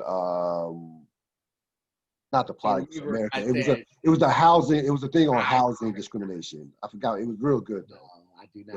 With Oscar Isaac. Yeah. That he was in. But other than that, no, he hasn't been in too many other things. But he was good in that too. But yeah, he was tremendous in this scene, without question. Nick Horseface Nat. Nick, of course, is enraged about Frank. Says that he was there for you, you were never there for him, and now you're not there for them, which kind of doesn't make too much sense, Nick. But it's his uncle, so I give him a pass. They kind of restrain him from going after the Greek, which I don't think he ever was serious. Greek, he just found out his dad just got his throat slit. His uncle, that's his uncle. Yeah, he's just trying. No. I said I give him a break. I give him a pass on. Give him a pass. He doesn't know what he's doing. No, I give him a pass. His father comes in and says, let's go. And he walks out. What are your thoughts? Quick scene, but what are your thoughts on this? I mean, it's a very quick scene, and it absolutely is a whole bunch of setup. I just gotta say, I love this scene. I always have loved this scene, and will always continue to love the scene because that's just that. I just want to clip that scene and just show the power of that dominant male role model in your life. Whoever that positive, he's 3 people to hold him back. All dad has to do is show up. That's it. That's it. And you watch both of their interaction. I love it. He just kind of like walks through and looks at Nick, and then you just see Nick's shoulders relax a little bit, and he slouches up and come on, get up. He's like, we're not doing this. I was just like, that's a great example of just that is what that powerful male role model, male figure, role model, whatever in your life. That's exactly what it looks like. When you're at your most upset and your most irrational, that person can just come in and just by their presence, chill you out. So you have Bubbles, who it feels like we haven't seen in a while. It's been a while. Bubbles, Johnny attempt to steal drugs from the ambulance. Johnny, of course, fails miserably as a lookout. Yeah. probably not the best interest to have another crack. Heroin addicts don't make great lookouts. That I think we all could agree on. I think everybody could agree. And our old friend Sammy was peeping the whole thing the whole time. Sammy saw it coming from a mile away across the street, so Tangelo. Yeah. So He was Sammy, watching. He saw. kudos to Sammy for doing some good police work. Because Yeah. you know. So Sammy busts them, and then let me see. Yeah, they get arrested, get caught by Santangelo, and then Bubbles had the line, "Good looking out, Johnny." Good looking out, Johnny's just out of it. Yeah, like you don't even know. Didn't you know what was going on? He was high. That's why he was high. So they get arrested. Then we move on to the detail. Landsman Russell. They go back to the crime scene. They're at the crime scene. They see Frank's body. Of course, Russell, having known him for a long time, was emotional as she looked at his body by herself. As she walked up to the body and saw it. Just and this who's this girl named Amy Ryan? Just a tremendous job at just one tear, wipes it off. It was just tremendous acting in that brief scene that she did. Like you could feel that connection because she genuinely liked Frank. And you could tell how definitely how hurt she is in that scene. But again, didn't overdo it. It wasn't snot bubbles or anything like that. But I thought she did a tremendous job with it in this quick scene. What were your thoughts? Yeah, Amy Ryan, and I know, of course. Yes. And yeah, she definitely is a fantastic actress and did a fantastic job in showing that emotional connection to Frank. Herc and Carver are outside Nick's parents' house talking about their futures. And of course, this is ultimate setup as we will see how this plays out over the episode. You have Valchek and Daniels. Well, let me get back to Herc and Carver real quick because, Herc is basically going ham about Daniels this and Daniels that. Carver's like, well, Daniels is not that bad. What are your thoughts on that interaction from that standpoint? That's because we're going to get the resolution of that later on in this episode. Valchek and Daniels. Valchek tells Daniels about Daniels tells Valchek about Frank. Then they get into the conversation about Prez and his future.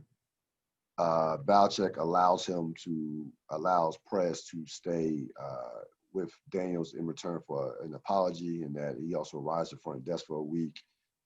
And we see that, like Valchek, first of all, the guy who played Valchek did a tremendous job all season long. I forgot what his name is, but he plays the shit out that role. But you can just see how how petty this dude is, and how much his ego just it was remarkable with Valchek. Because Valchek, you're talking about your nephew, not your nephew, your son-in-law. He says, well, a punch that would have got his ass whooped if it wasn't taking my daughter's feelings in consideration. And then even Dave was like, yeah, he was wrong, but you did call him a shitbird, a shitbird in front of everybody. You addressed him as shitbird. But Daniels, similar to season 1, when Daniels got his way with keeping the officers that he wanted to keep, he gets his way with Carver, not Carver, with Prez as well, as Daniels is kind of snickering as Valchek says, if he wants to piss his career away in your unit, then so be it. What are your thoughts on this scene?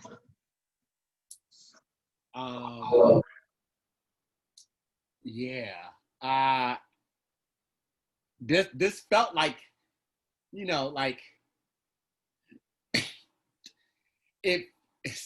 this felt like setup for next season. This also felt like Daniel's getting a little bit in on Valchek, messing with him a little bit, and then also setting himself up for success. Yeah. You see, we see go to Lou, Nick, and Freeman. Nick turns himself in front of Freeman. Freeman recognizes the name as he's going to get the photos of the body parts. Now, so they go to police stations, Nick and his father, and it wasn't a, I mean, we've seen police stations be busier. It was a couple things going on, regular traffic. But they're like, hey, hello, my son has a warrant. Hey, like I thought that was the hilarious part of that scene. That from that standpoint, that like basically took them forever to get the attention of the officer at the desk, at the desk to say, hey, my son wants to turn himself in. He has a warrant. What were your thoughts?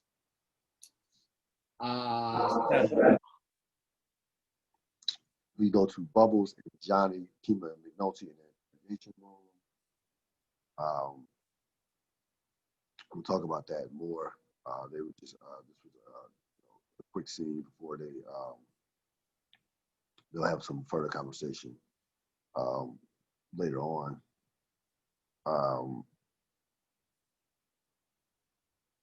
Well, matter of fact, no. They were talking for this scene. Kima's upset at Bubbles. Kima's upset at Bubbles, and Bubbles basically says, when you were sick, when you got shot, I was worried and concerned about you. Bubbles is at a low point right now. He's in a bad stretch. If you notice the makeup and you notice how he's rough he was looking. He's not, he's in a valley right now. What were your thoughts on this scene? Yeah, I mean, like, but like Bubbles is Bubbles. He's fully Bubbles. Yes. At this point, he's fully in his addiction. Yeah, Spiros and the Greek discussing their plans and the shipment on the docks. They decide to leave the last drug shipment on the docks. They also call up the hitman from killing Nick, as Herc and Carver are sleeping in the car. What were your thoughts? Shut up.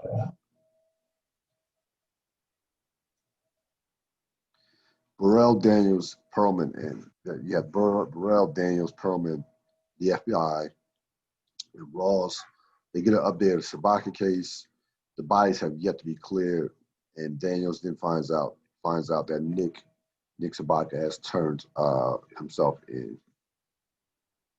A lot of moving pieces in that office there. There was a lot of moving pieces and a lot of agendas in that office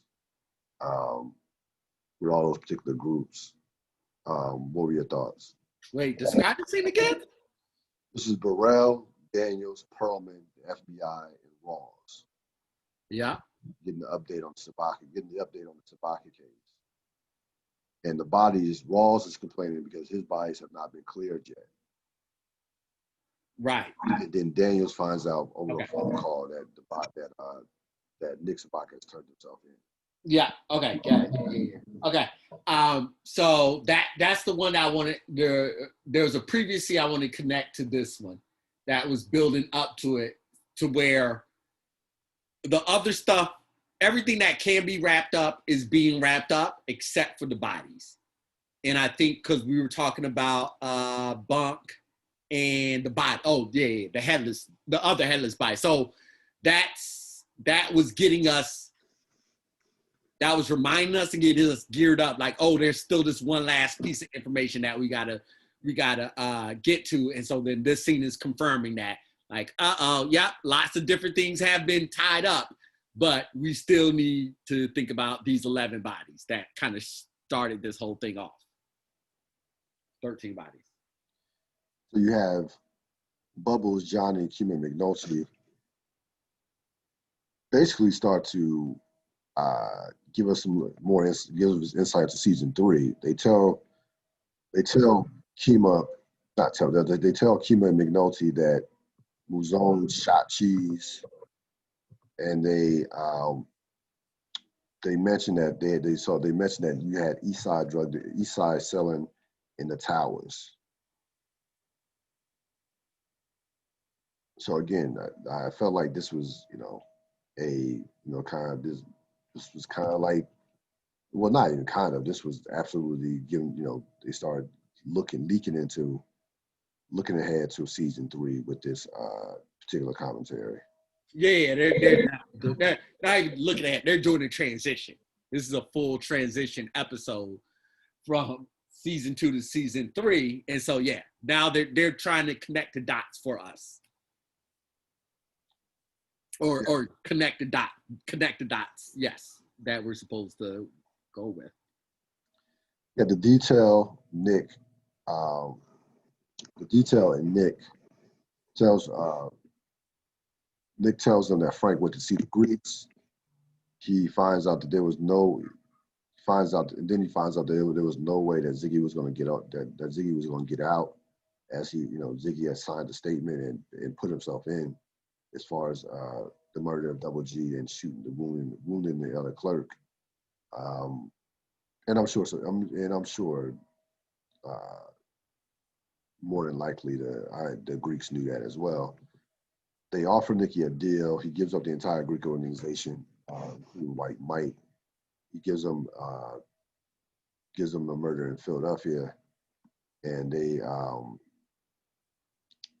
find out that the guy that they thought was the Greek was definitely not the Greek. And Nick, they showed Nick a picture, and Nick gives up the Greek, shows them who the Greek was.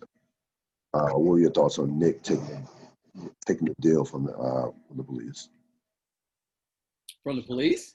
Yeah. This kind of brings it all the way around. And I think they even make the comment, Frank was sitting in that exact same spot yes, yep. that you were sitting at. And so that kind of like brings it all the way around. And so like Nick now has the opportunity to start to redeem what Frank has done. And the best place to start is with the truth. And that's where he's starting from. So you have McNulty, Kima, Bubbles, and Johnny. They get freed after giving up the info on Cheese. And then before they leave, they tell them that the product in the towers is good. It says it was shit, now it's good. So again, some more setup into next season. Freeman and Fitzhugh find out that the picture the picture of the decoy was a lawyer, and they also discuss that Nick will be in witness protection. Yeah. Yeah, Daniels and Marla. So clearly their relationship is basically done. They're sleeping in separate rooms. Daniels gets a call about Nick, and in terms of being in witness protection, as he goes back in his little cubby hole to sleep in. She closes the door, turns the light on, and when he gets off the phone with Freeman, he goes back in his room. So some more, even some more setup for season, what direction that even his character is going to in terms of season 3. Agent Fitzhugh makes a call. Then he realizes that Agent Kuchers was indeed a snitch for the Greek, and realizes that he's been taken advantage of as well. Yeah. This was, man. Because I was reading some stuff on this, and there was like somebody who writes, does television, Alan Sipowall was making a point that he didn't think Kuchers was dirty. Thought Kuchers believed that the information that the Greeks were providing him would generally help him fight terrorism. That's an insane take. Yeah. What? Yeah. No, I'm joking. I don't. I always I know thought that writer, but here, so my wondering would then be, well, then why, when he has the conversation with the office, and they're like, wait, isn't the San Diego office? Isn't this the Kutros in the San Diego office? They're like, nah. He's like, how long has it been? Like, he hasn't worked here for a year, over a year. Yeah. So I mean, by that, with that information, I took it as, hey, this guy used the dude who's been gone for a year, his name, kind of infiltrated that dude's identity and his name, and passed himself along as if he were in the FBI. That's how I took it. Yeah. So either or. So if that writer is talking about some imaginary Kutros who we never got a chance to meet or see or anything, like the name of Kutros, then maybe. But the person who's wearing his name in whatever format in this series, that dude was a snitch. Right, he was dirty. Not trying to help nobody out. No, that dude was dirty. It was he was dirty. No, I didn't see where he had, was wanting to fight the war on terrorism. Like, no. That dude, that dude was dirty. Even, that dude was dirty. And I always thought about that. I always thought that way from the time we, got to know he had any connections with the Greek. So we go to Herc and Carver, still waiting outside Nick's parents' house, only to find out that he's already turned himself in. So, Herc and Carver. What were your thoughts on them? This is not on them. This one ain't. So this is my the communication piece. My connection. Yeah, this is my connection to the end of it. So I got on them about not growing, but when they raided Nick's house, they could have done something funny with the money, but they didn't. And then they get into this scene right here, and they get up there, and Dad goes, officers, like, no, we even went with one of the officers. We got the card from a unit, right, and then handed it to him as Detective Freeman. That's the card. Yeah. So this one ain't on them. This is not on them. They have every right to feel some type of way. Yeah, because they didn't call them. Yes. Nobody told you. Yes. The person you're staking out, don't worry about that. He's sitting right next to me. Yeah, because that's literally the only reason they're outside the house. It's not like they're watching for them to be the stash house or anything. They're waiting to serve a warrant and arrest him. Yeah. So if he's already arrested, they literally serve no purpose being there. They wasted time out their lives. Yeah, their time is being wasted. Yes. Very much so. So that's how. Yeah, this one ain't on them. Oh, Herc and Carver. We call them out when they need to be called out, but this one ain't on. No, this wasn't. No, you're right. This wasn't on them. So you have Nick, Amy, and his daughter. I think her name was Ashley. They get set up by the FBI in the motel room, witness protection, the whole bit. When I was watching this scene, I was like, damn, that must just be the worst to like that. I mean, that has to be. I just like look at this room. Your life is not your own. You might think about somebody looking over your shoulder. From that standpoint, just have to pick up and just start a new life, or not know what direction your life is going. It's really the first time I thought about that in watching how many times I've watched this scene and watched this series. What were your thoughts? Yeah, no, no, not good. I thought about it a bunch of times. So not good. Just not good. Just not the life anybody wanted. Consequences. Yeah. So you have the detail Freeman and Russell looking at the picture of the body parts. They send Daniels sends Russell and Russell and Bunk to Philadelphia to continue that part of the investigation. We'll see how that plays out. What were your thoughts? This was a quick scene. Yeah, set up. Omar and Butchie. So Omar finds out that Stringer played him. Butchie says that he shouldn't have listened to Stringer. Oh no, he said he shouldn't have listened to Prop Joe. Now you have Omar after Stringer, but not knowing, of course, how he's going to come at him.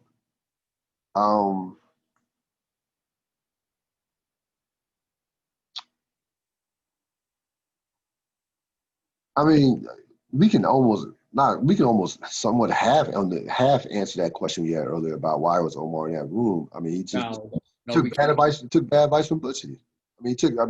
Butch, if Butchie doesn't. But you get this, you got to dig deeper. No, real. I'm not gonna let you. I'm not gonna let us stay on surface level on this one. So why did Butchie listen to Prop Joe? So why did any of this happen? When does Butchie give bad advice? Never. When does Prop Joe make a move without knowing what's gonna happen? So how did Omar end up in that room? Come on now, let's go. Let's go. If we're gonna talk about it, let's talk about it. Yeah, I mean, it seems like Prop Joe was was pulling the strings with this. I'm not even here. So fine, I'm just gonna have to state it because right now. So what my beginning thesis statement. This is not giving anybody else away. I think Butchie, Prop Joe, and Stringer conspired to set Omar up. Now, I think there were different conspirings within all of that, and that's why I said season 3 is going to be a fascinating thing to pull apart. But Omar does not get in that room without all three of them being able to maneuver him in that room. That's interesting. Yep. But all of those are predators. Every single one of them are predators. No, how do you trick a predator? Butchie, Prop Joe, and Stringer. That don't have nothing to do with what we're talking about right now. Let's say that. You thought they were working together? I did. I know, but answer the question. How does Omar get into that room? If we're going to give Omar all the credit for being straight up and, I guess this is what we are going to do then. If we're going to give him all the credit for all that, the only person he trusts in that equation is Butchie. Stringer, Prop Joe, and Butchie is Butchie. The only way Omar's getting into that room is if Butchie says it's okay. There's no way he's taking Stringer's word. And there's no way he's taking Prop Joe's word without Butchie whispering, without Butchie vouching it. Which is why Prop Joe went to Butchie. And we know Stringer and Prop Joe were in on it. Yeah, those two would make sense. I will say, the last conversation we had with Butchie, with Prop Joe, Butchie's like, I don't know, I don't trust this.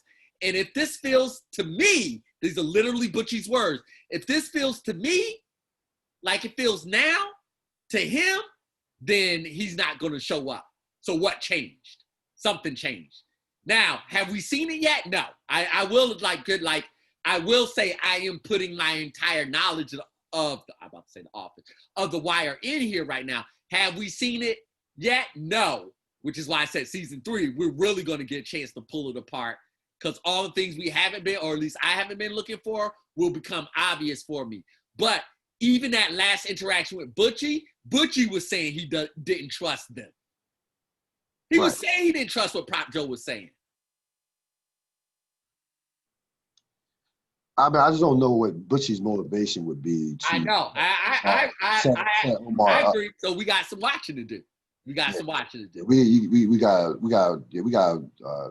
vet this out, because I'm trying. I'm even thinking when the series is over, Butchie's loyalty towards Omar. So yeah.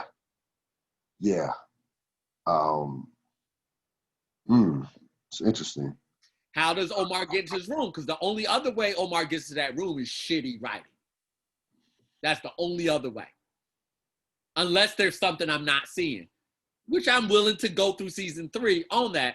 But I don't believe The Wire has shitty writing, and I don't believe they're saying the Omar character got suddenly stupid.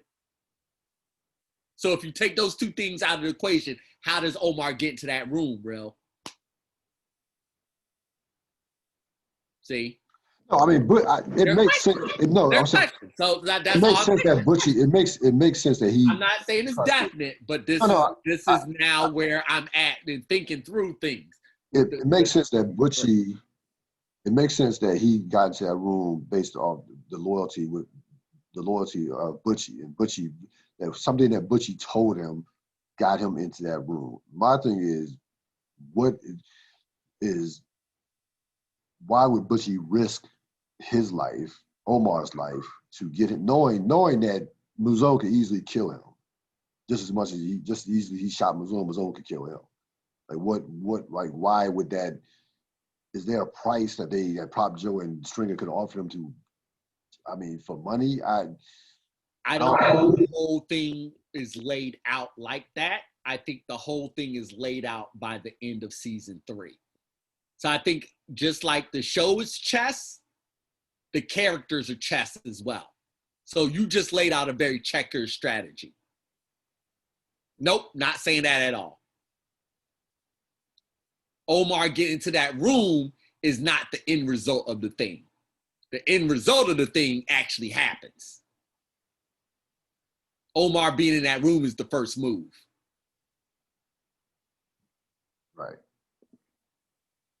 But like I said, we can't have the full-fledged discussion without discussing the entirety of season 3. I'll just keep a lookout while we're watching season 3. I will be playing close. Perfect. Yeah. It's the perfect point to really look and see. To those interactions. Yep. Daniels, Herc, and Carver, they complain about Daniels about a lack of respect. Daniels says, of course, your work, the work you do is important. It's part of the job. And then you hear Carver basically says that there's a post opened up at the Western, Sergeant's post opened up at the Western with I forgot who the major Colvin, yeah. Colvin has where he's gonna be. Colvin has a post up open in the Sergeant's in the Western. He says, last time I checked, I have stripes, so you know where that's headed.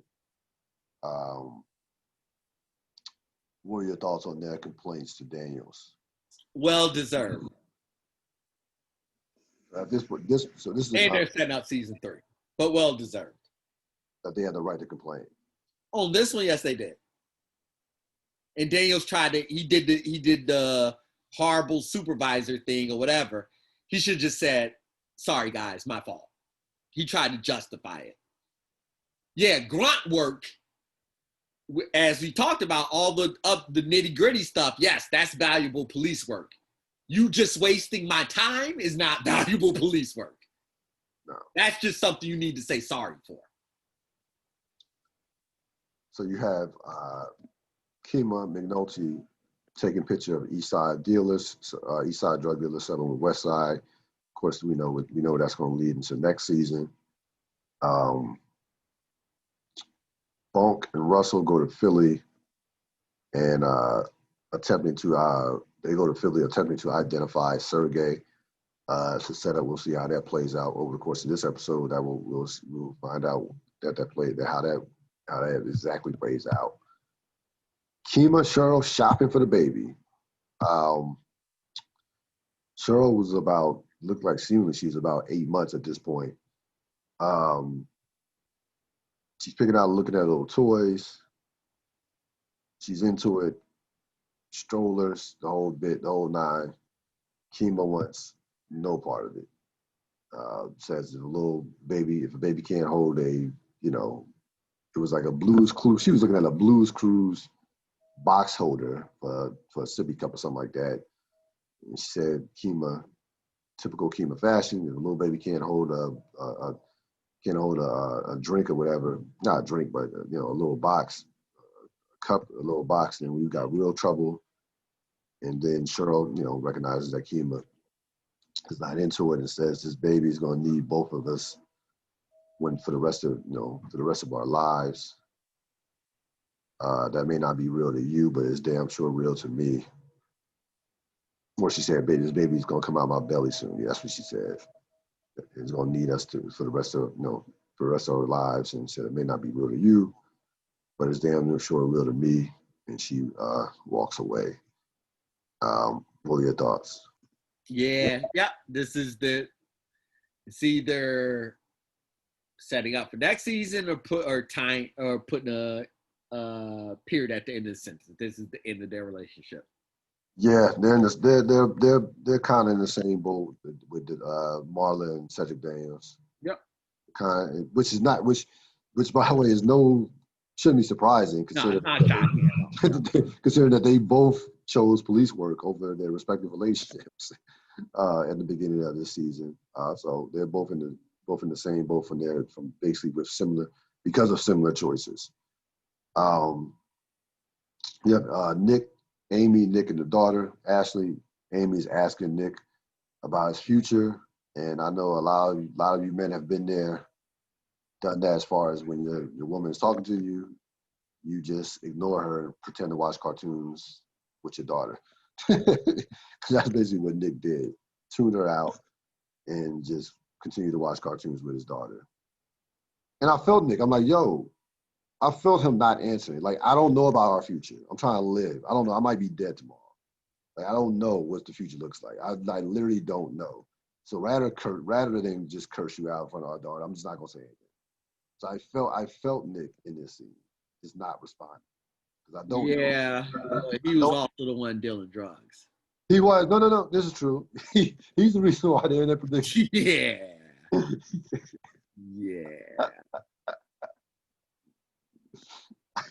Maybe that could have been a gentle. I don't know. Yeah. That could have been like. Yeah. Like, honey, I don't know. Yeah. There's no way that argument's not getting ugly. Maybe just don't say anything. Don't say anything. Like, just don't say anything. There's nothing to say. There's nothing. Just watch cartoons. Yeah. There's literally nothing. Nick. It wasn't. No, there was nothing that he could say. He can't make any promises. He doesn't know. No rationalize his actions. So no, there's nothing to be said at that point. Johnny 50 and Horseface. Horseface tells Johnny to dump a can. I guess that was kind of, I don't know what you want to say. That was a call back to Frank a little bit. But Horseface is like, fuck it, dump it. We go to Kima, McNulty, and Fitz. Freeman says that Prop Joe has doubled his re-up up 12 kilos as they watch a can disappear. Again, this will, we'll flush this out later on in the episode with Prop Joe doubling his re-up. You had any thoughts on the scene? Yeah. Set up for next season. All this is set up for next season. Prop Joe and Spiros discuss business. Spiros says, of course, they're leaving, and he tells them there's always more drugs. says, says we, they're still on good terms. They're still in business. Prop Joe jokingly asked him, where y'all headed to? And of course, Spiros doesn't say anything, gets up and walks away. Again, that would, some setup for the, for the future. And also, for the future. Yep. Everything is set up now. Relationship as well. Daniels, Freeman, and Fitzhugh, they find the latest shipment of drugs at the docks. Daniels mentions that, if we could have caught on earlier, this case could have had some legs, as they, couldn't constantly find themselves a step behind the Greeks. What were your thoughts on this scene? Oh, yeah, exactly what you said. Always a step behind. Yeah, always we're a step behind. Avon Stringer in jail. So Stringer, of course, comes to visit Avon. They discuss Mouzone. Avon rips Stringer for his handling of the situation. He basically blows a gasket when he says that, first of all, Avon's pissed off because, number one, Mouzone is out. And of course, he obviously doesn't know how it happened, what transpired, of course, but also knows that Mouzone is no longer, is done with him at this point. So he says, Mouzone booked out. We worse off than we was before. You expect to do, you expect, high paid talent, to get the job done. And, Stringer is like, seemed like he was cool. And Avon's like, I don't give a fuck how he was. I don't give a fuck he was, how he was. He got paid to do a job. So then they get into the conversation that he and Mouzone was having. And Avon snaps at Stringer because the Stringer asked Mouzone who did it. Avon immediately says, you don't ask a soldier like Mouzone, you don't ask a soldier like Mouzone that. Either he gonna tell you or he gonna go handle it on his own. And then Stringer goes into this, every business has a down cycle. And then immediately Avon cuts him off saying, the street is the street, always. And then tells him to go make the deal with Prop Joe, of course, a deal that's already been made. And as they exit, they normally do their us motherfucker us. Stringer does it. He puts the phone to the window, says us, and there is a deliberate pause by Avon. Not only from doing that, but just in his facial expression towards Stringer. And then he says, us.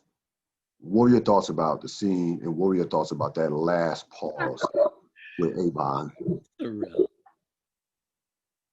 are my thoughts about this scene? There's so many. Yes, so I have all the thoughts on this scene in that us. I have every single thought in the world. But I'm going to try to keep it somewhat brief and compact. So, obviously, as we've been talking about, this is definitely setting us up for next season. And in that, the thought occurred to me as I was listening to you just now, is that the next season is the next layer. And so if we're thinking about the bottom layer, or like the base, however maybe my analogy is all messed up. Just let's go with this. Just the base, foundation. Stringer, Avon, Barksdale crew going well, right? Like that's the base, that's them. Then the next layer is, well, what happens if everything isn't so great for them? Well, then what happens if Stringer actually wants to be number one? And then within all these different layers, you start adding all the different complications that go along with that. And then so what if this next layer is how Stringer goes about being number one, even when Avon is around, right? So like that's the next layer. And so like in part of that layer, in part of this discussion, Stringer had to get rid of Brother Moves On so that he could continue this business arrangement. Right. Right. And so that action right there is going to cause so much havoc in itself. And also, I would say made what's the phrase? Friends of bedfellows, or however that goes. So that's another tick in terms of how him and Prop Joe are together, and how him and Prop Joe could cut Butchie in on a deal. So I'm just gonna keep banging that drum from now on.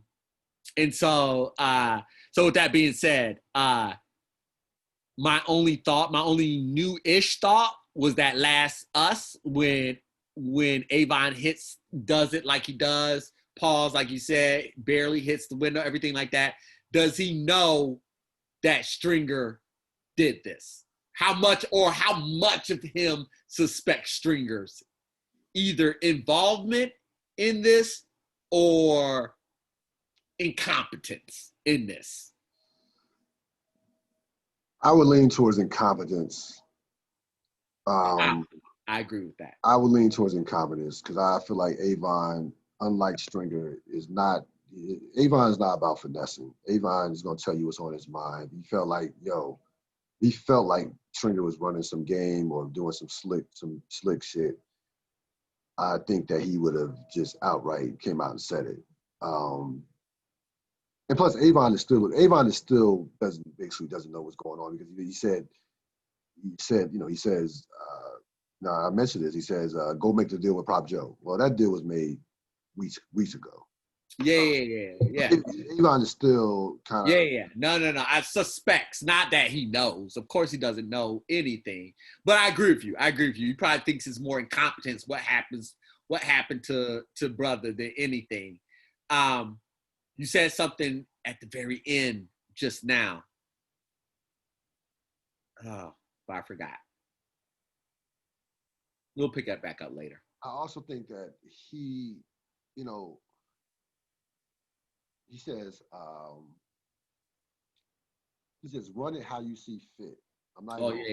Until I'm back, we zone in on the same, because that's what I wanted to say. Exactly. Run it how you see fit. I'm not even gonna argue with you, at least until I'm back uptown. There you go. Yep. We were zoning in on the same line. I was gonna circle back to that too. Yeah. Yep.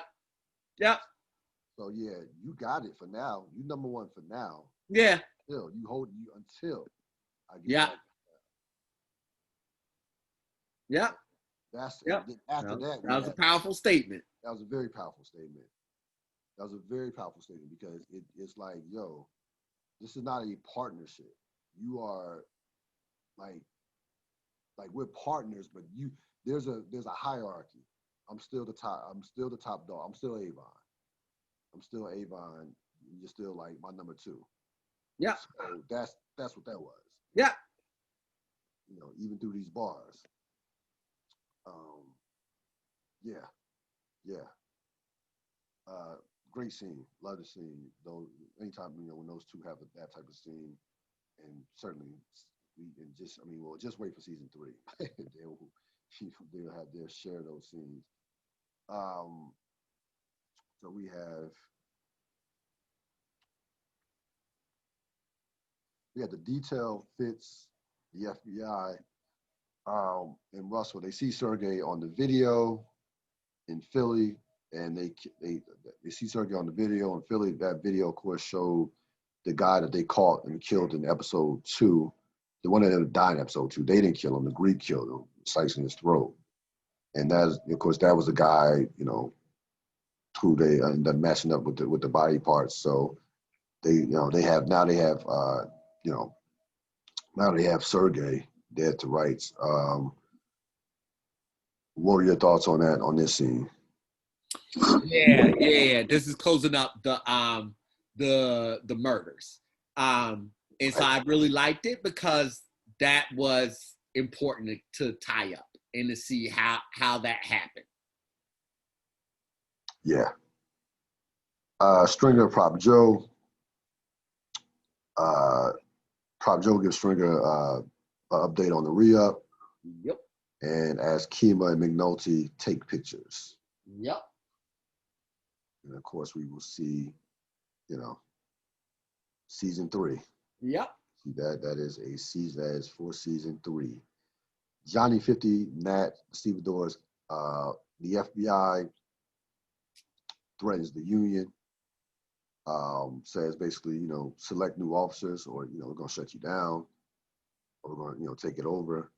And Ott, who was the guy that was supposed to take over as treasurer, not Frank, says one man, one vote, takes his name off the list and posts Frank's picture as if to pay tribute to Frank or pay his respects to Frank in that way. Only if they knew. What were your thoughts on that scene? I'm going to be very honest. I was not quite listening to you because another thing popped into my head about the Omar situation. All right, so go Omar first. Go ahead. Yeah, I have to go Omar first because it just popped. All right, so what? Because now we're all thinking about it. Now we're thinking about it. So what if? Now this is just me just wildly speculating right now, thinking about things. What if Prop Joe and Stringer approached Butchie from a position of this is a win-win for everybody, right? Right. We win, Brother Muzon is gone, we can continue our deal. You win because we will pay you a bunch of money and Barksdale won't be hunting Omar. None of us will hunt him anymore because he would have done this. And Omar wins because he goes in. I mean, Barksdale's no longer hunting him. He goes in and does the job. So my thought as you were talking, this is where I really got deep into the thought. As you were talking, I started wondering, Omar, that line of thinking would have been correct if Omar would have done the thing Omar normally does, burst in and kills you to your dad. Right. Why did Omar pause?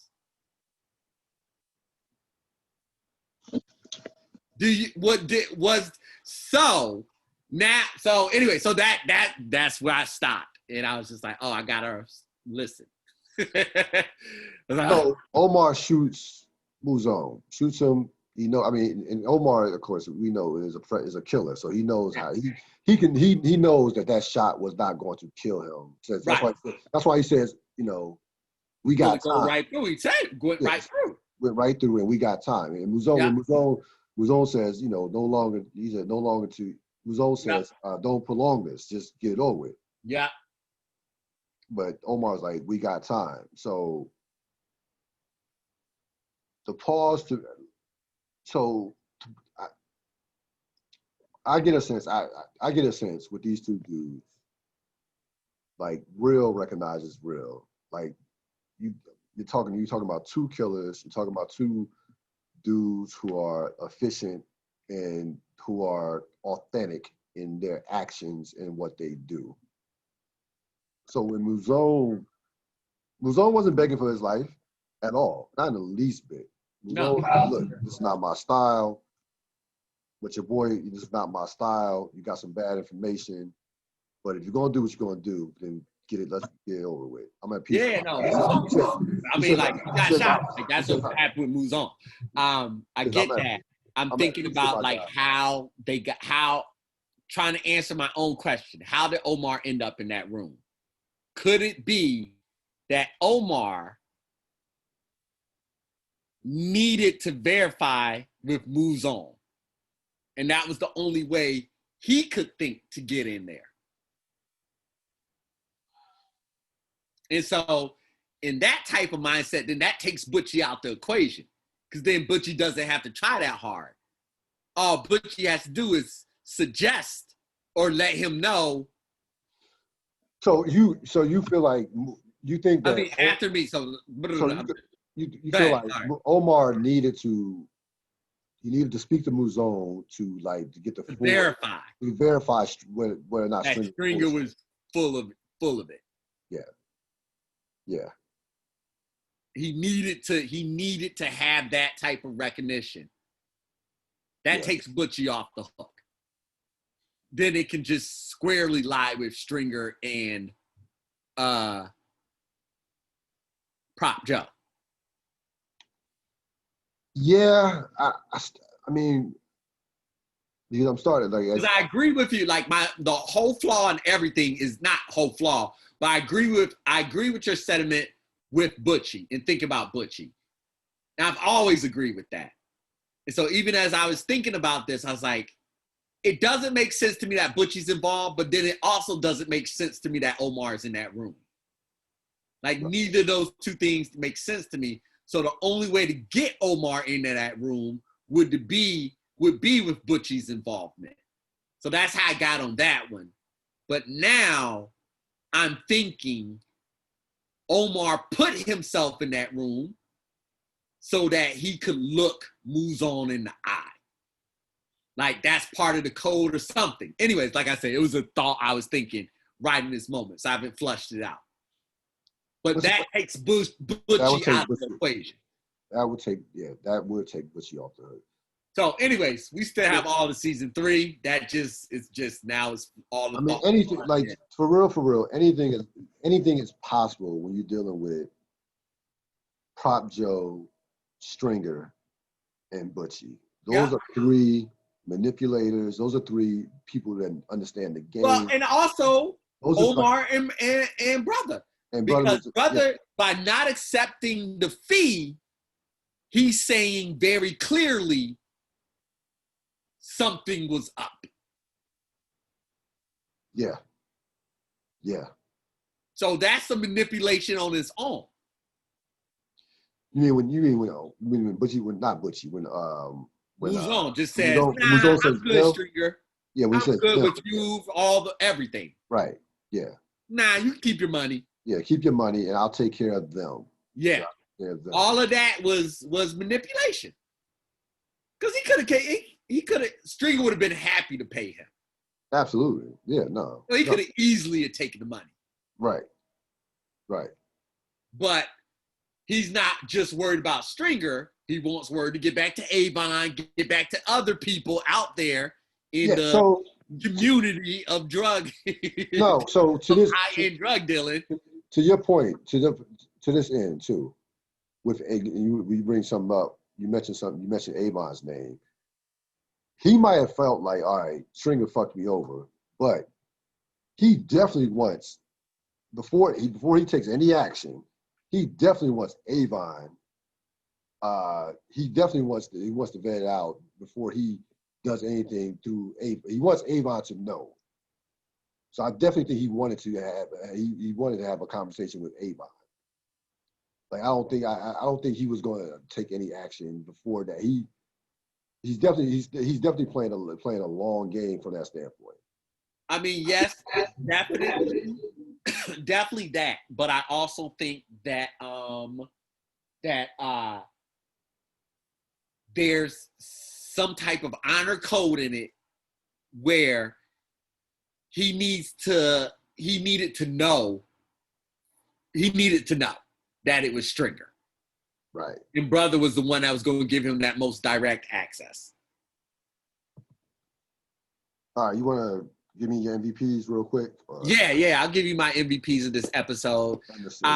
Season episode. We can do the season and the episode, actually. Oh, whoa, wow. Okay, so the MVP for the episode, I just had it too.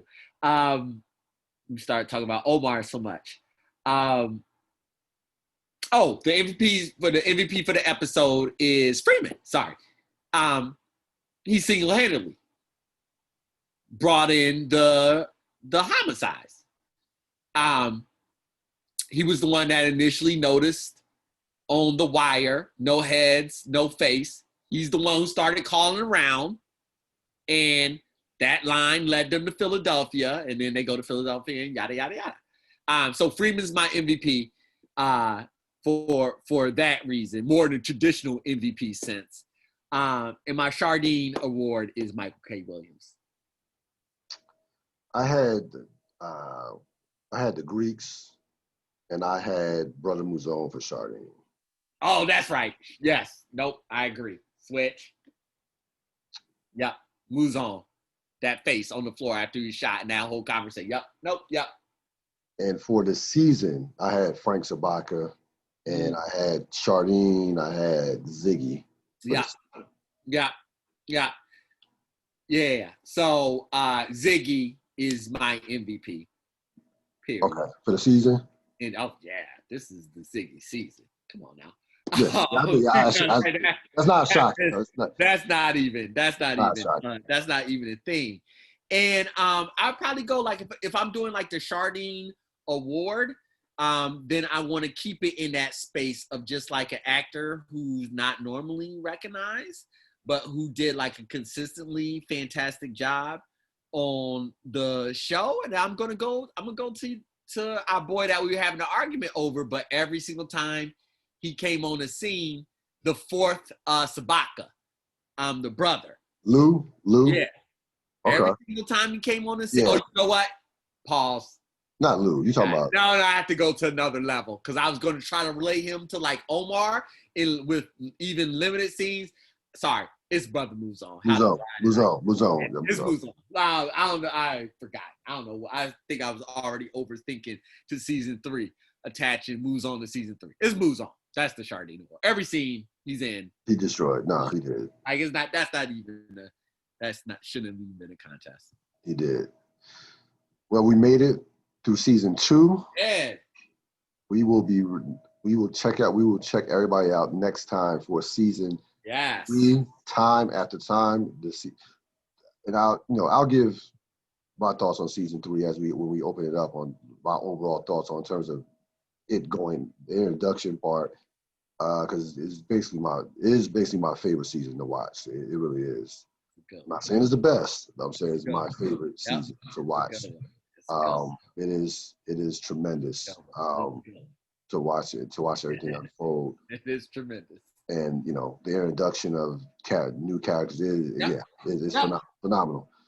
All right, Mr. Sapp. All right, sir. All right, I will see you next time. Good one. Be safe, be healthy. No doubt. Later. That's going to wrap it up for this edition of the Real Deal podcast. We made it 2 episodes. Episode 11, Bad Dreams. Episode 12, Port in a Storm. Season 2, to me, I look at season 2 as just probably one of the most underappreciated seasons in the history of the show. It really was. It is a phenomenal season. It is a season that, if you're a Wire fan, you don't like season 2, I don't consider you to be a real Wire fan. I really don't. That's going to wrap it up for this edition of the Real Deal podcast, The Wire Remix. I will see you next time. I'm out.